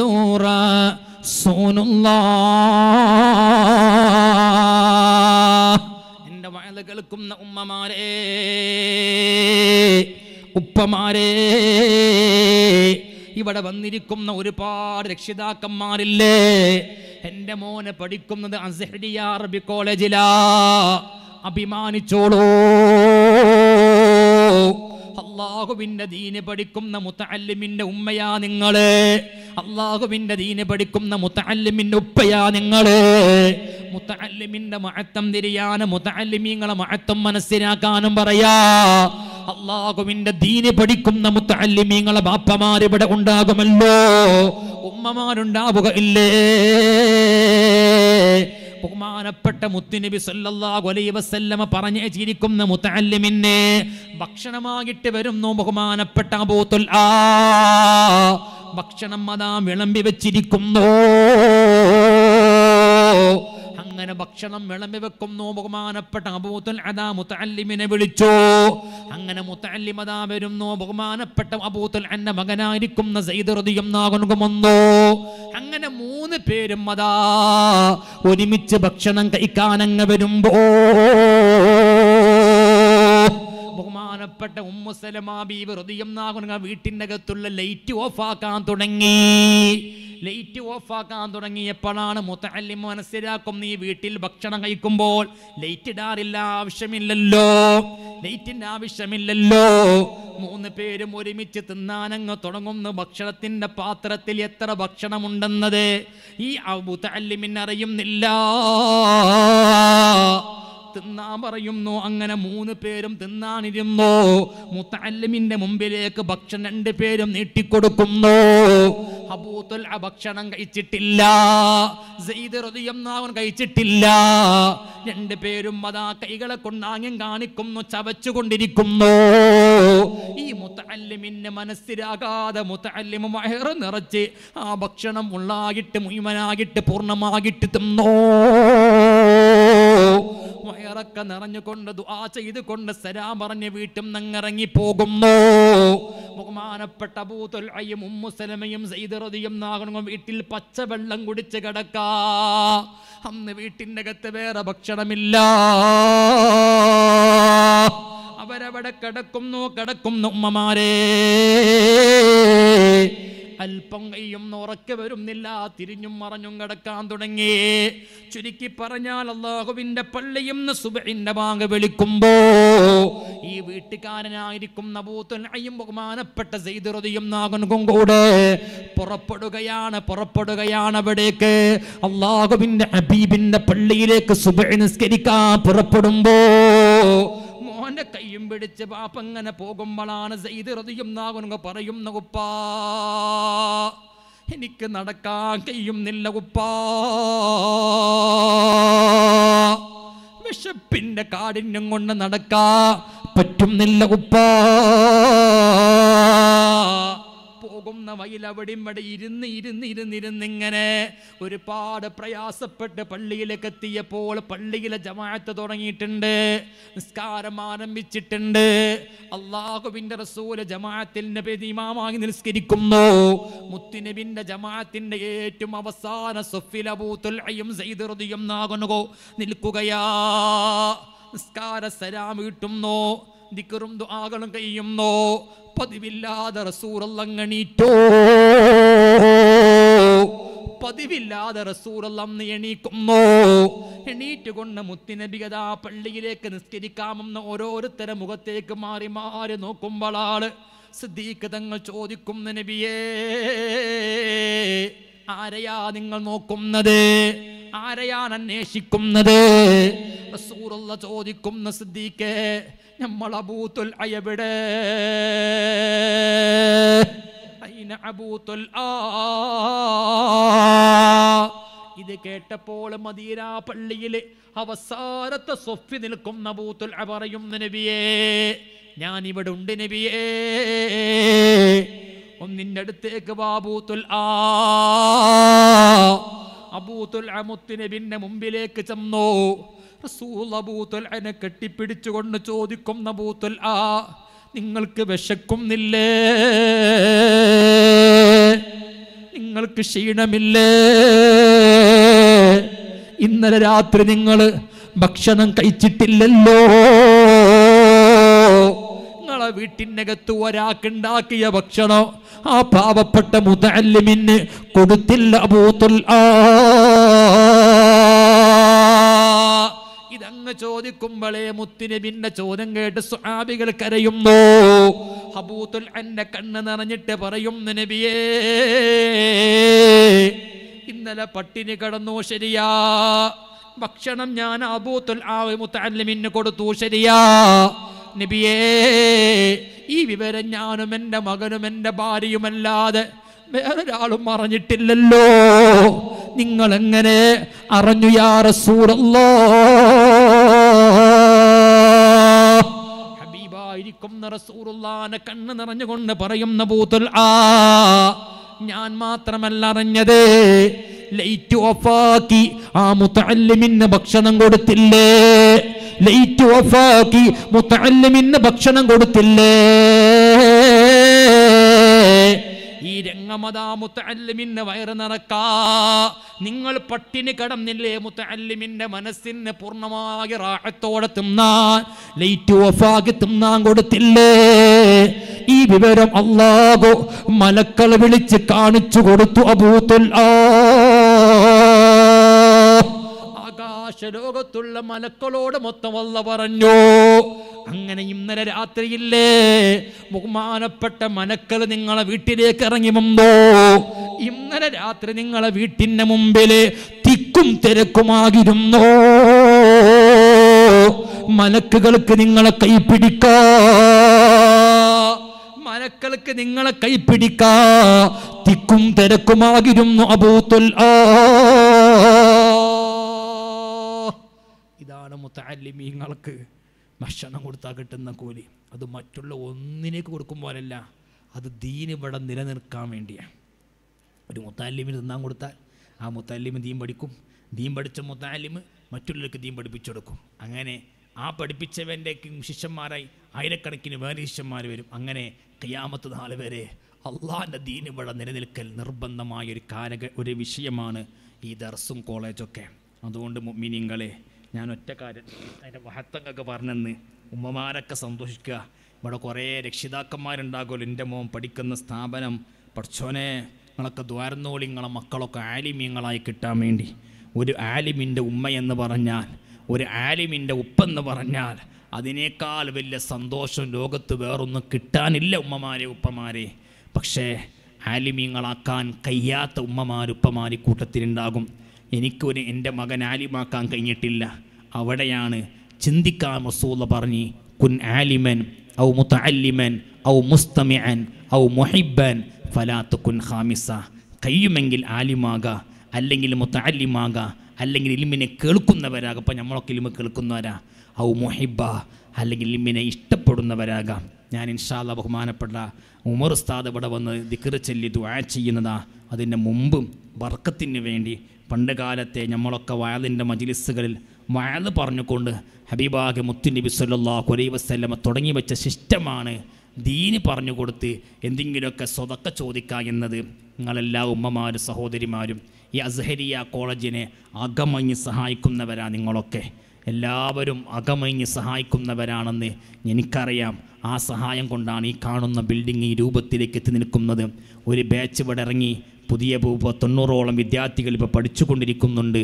എൻ്റെ ഉമ്മമാർ സഹോദരിമാർ, ഈ കുട്ടികളെ ചെലവിലേക്ക് നമ്മളെക്കൊണ്ട് കഴിയുന്ന എന്തെങ്കിലും ഒരു സഹായം നമ്മൾ ഈ മജ്ലിസിൽ വെച്ച് ഏറ്റെടുത്താൽ ഒരിക്കലും നമുക്ക് നഷ്ടം വരൂല. ഞാൻ അതിൻ്റെ മഹത്വം പറഞ്ഞെന്ന്. മലായിക്കത്ത് വന്ന് കൈ തരും നമുക്ക്, മലക്കൾ വന്ന് കൈ പിടിക്കും നമ്മളെ. കുറേ സമ്പത്ത് ദുനിയാവിൽ പലതിനും ചിലവാക്കുന്നവരാ നമ്മൾ. നമ്മളെ വാഹനത്തിന് ഇൻഷൂർ അടക്കാൻ തന്നെ ഒരു കൊല്ലത്ത് എത്ര റുപ്യ വേണം. അങ്ങനെ പല നിലക്കും ദുനിയാവിൻ്റെ ആവശ്യങ്ങൾക്ക് വേണ്ടി, ദുനിയാവിൻ്റെ സൗകര്യങ്ങൾക്ക് വേണ്ടി പണം ചിലവാക്കുന്ന നമ്മൾ ഇന്നല്ലെങ്കിൽ നാളെ നമ്മുടെ നാട്ടിലെ പള്ളിപ്പറമ്പിൽ കിടക്കുമ്പോൾ ഈ ദർസും ഈ കോളേജിലും ഓതുന്ന കുട്ടികൾ ഓതുന്ന ഓരോ ഹർഫിൻ്റെ കൂലി നമ്മളെ അക്കൗണ്ടിലേക്ക് വരണമെന്ന് നെയ്യത്ത് കരുതിയിട്ട് നിങ്ങളെക്കൊണ്ട് കഴിയുമെങ്കിൽ ഒരു കുട്ടിയുടെ ഒരു ഈ സ്ഥാപനത്തിൽ പഠിക്കുന്ന കുട്ടികൾക്ക് ഒരു നേരത്തെ ഭക്ഷണം കൊടുക്കാൻ 5000 രൂപയാണ് സംഘാടക ഉസ്താദിനോട് ഇവിടെ പറഞ്ഞത്. 5000 റുപ്യ ഉണ്ടെങ്കിൽ ഒരു നേരത്തെ ഭക്ഷണം നന്നായിട്ട് ഈ മുതഅല്ലിമീങ്ങൾക്ക് തിന്നാൻ കൊടുക്കാൻ പറ്റും. അതും 90 വിദ്യാർത്ഥികളും അവരെ പഠിപ്പിക്കുന്ന ഉസ്താദുമാർക്കും വേണ്ടിയാണ്. അത് നിങ്ങൾ ഇവിടുന്ന് ആരെങ്കിലും ഏറ്റെടുക്കുകയാണെങ്കിൽ, നിങ്ങളൊക്കെ സാമ്പത്തികമായ അവസ്ഥ എനിക്കറിയാം, നമുക്കെല്ലാവർക്കും അറിയുന്നതാണല്ലോ. എല്ലാവരും വലിയ പണക്കാരും സമ്പന്നന്മാരൊന്നുമല്ല, പാവപ്പെട്ടവരാണ്, കഴിവിൻ്റെ പരമാവധി ഒപ്പിച്ച് ജീവിക്കുന്നവരാണ്. അതുകൊണ്ട് തന്നെ നിങ്ങളിത് ഏൽക്കുകയാണെങ്കിൽ ഇന്ന് കൊടുക്കണം എന്നല്ല പറയുന്നത്, നിങ്ങളെ സൗകര്യം പോലെ അടുത്ത കൊല്ലം 1 വർഷത്തിൻ്റെ ഉള്ളിലായിട്ട് നിങ്ങൾ എപ്പോഴെങ്കിലുമൊക്കെ കണ്ട് കൊടുത്ത് തീർത്താൽ മതി. ഞാൻ എൻ്റെ സ്ഥാപനത്തിൻ്റെ സഹായിക്കാൻ പറയുന്നത് പറയാം. നിങ്ങൾ എപ്പോഴെങ്കിലും 1 വർഷത്തിൻ്റെ ഉള്ളിലോ അല്ലെങ്കിൽ 6 മാസത്തിൻ്റെ ഉള്ളിലോ 2 മാസത്തിനുള്ളിലൊക്കെ ആയിട്ട് നിങ്ങൾക്ക് സൗകര്യം പോലെ അത് നിങ്ങൾ കൊടുക്കാൻ കരുതുക. അത് കൊടുക്കുമ്പോൾ ഒന്നും കൂടെ നിങ്ങൾ നിയ്യത്ത് കരുതുക. പഠിച്ചോനെ, എൻ്റെ ബാപ്പ എന്നെ കഷ്ടപ്പെട്ടു വളർത്തിയതാ, എൻ്റെ ഉമ്മ എന്നെ കഷ്ടപ്പെട്ടു വളർത്തിയതാ. നമ്മൾ ആലോചിക്കണം, നമ്മളെ ഉമ്മമാർ ബാപ്പമാർ. ഞാൻ എപ്പോഴും പരിശുദ്ധ റമദാൻ മാസത്തിൽ എൻ്റെ അടുത്ത് വരുന്നൊരു സഹോദരനുണ്ട്. അദ്ദേഹത്തിനെ കാണുമ്പോൾ തന്നെ സങ്കടം. അയാൾ വന്നാൽ ഇരുന്നാൽ പിന്നെ കരയാൻ തുടങ്ങും. ഒരു 10-15 കരഞ്ഞിട്ടേ പിന്നെ കാര്യം പറയുള്ളൂ.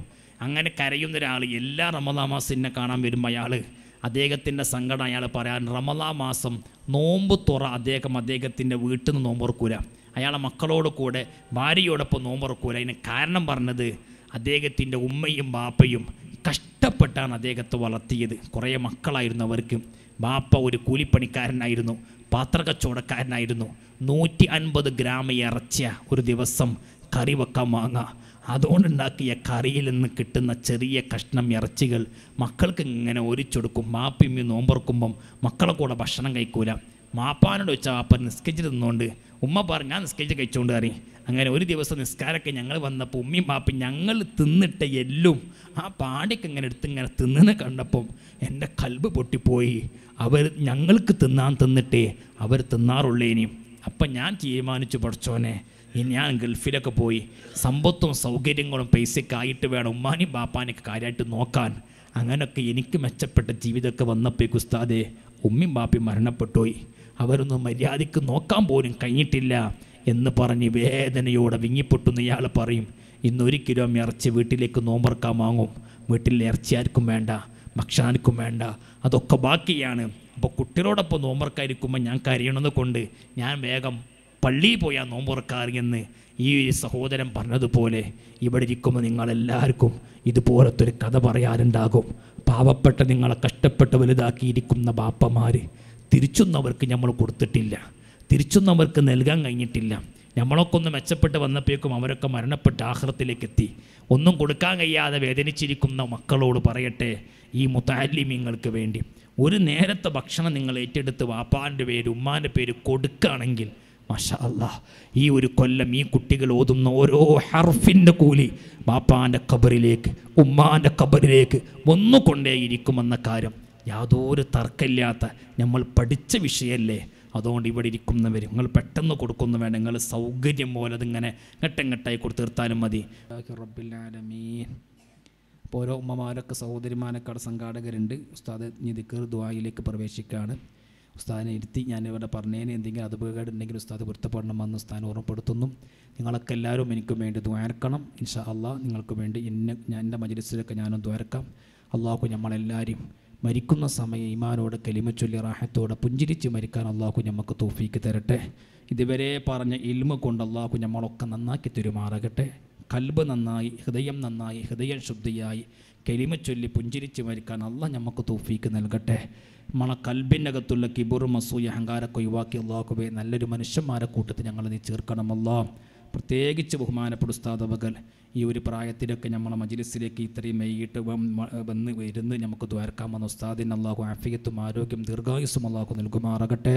നിങ്ങളൊക്കെ എല്ലാവർക്കും വേണ്ടി ദ്വാരക്കണമെന്ന വസിയത്തോടെ എല്ലാവരും ഇവിടെ സംഘാടകരുണ്ട്, എഴുതി കൊടുക്കുക. ഉസ്താദ് എല്ലാവർക്കും വേണ്ടി അവസാനം ദ്വാരക്കുന്നതാണ്. അവസാനിക്കാണ്. അസ്സലാമു അലൈക്കും വറഹ്മത്തുള്ളാഹി വബറകാതുഹു.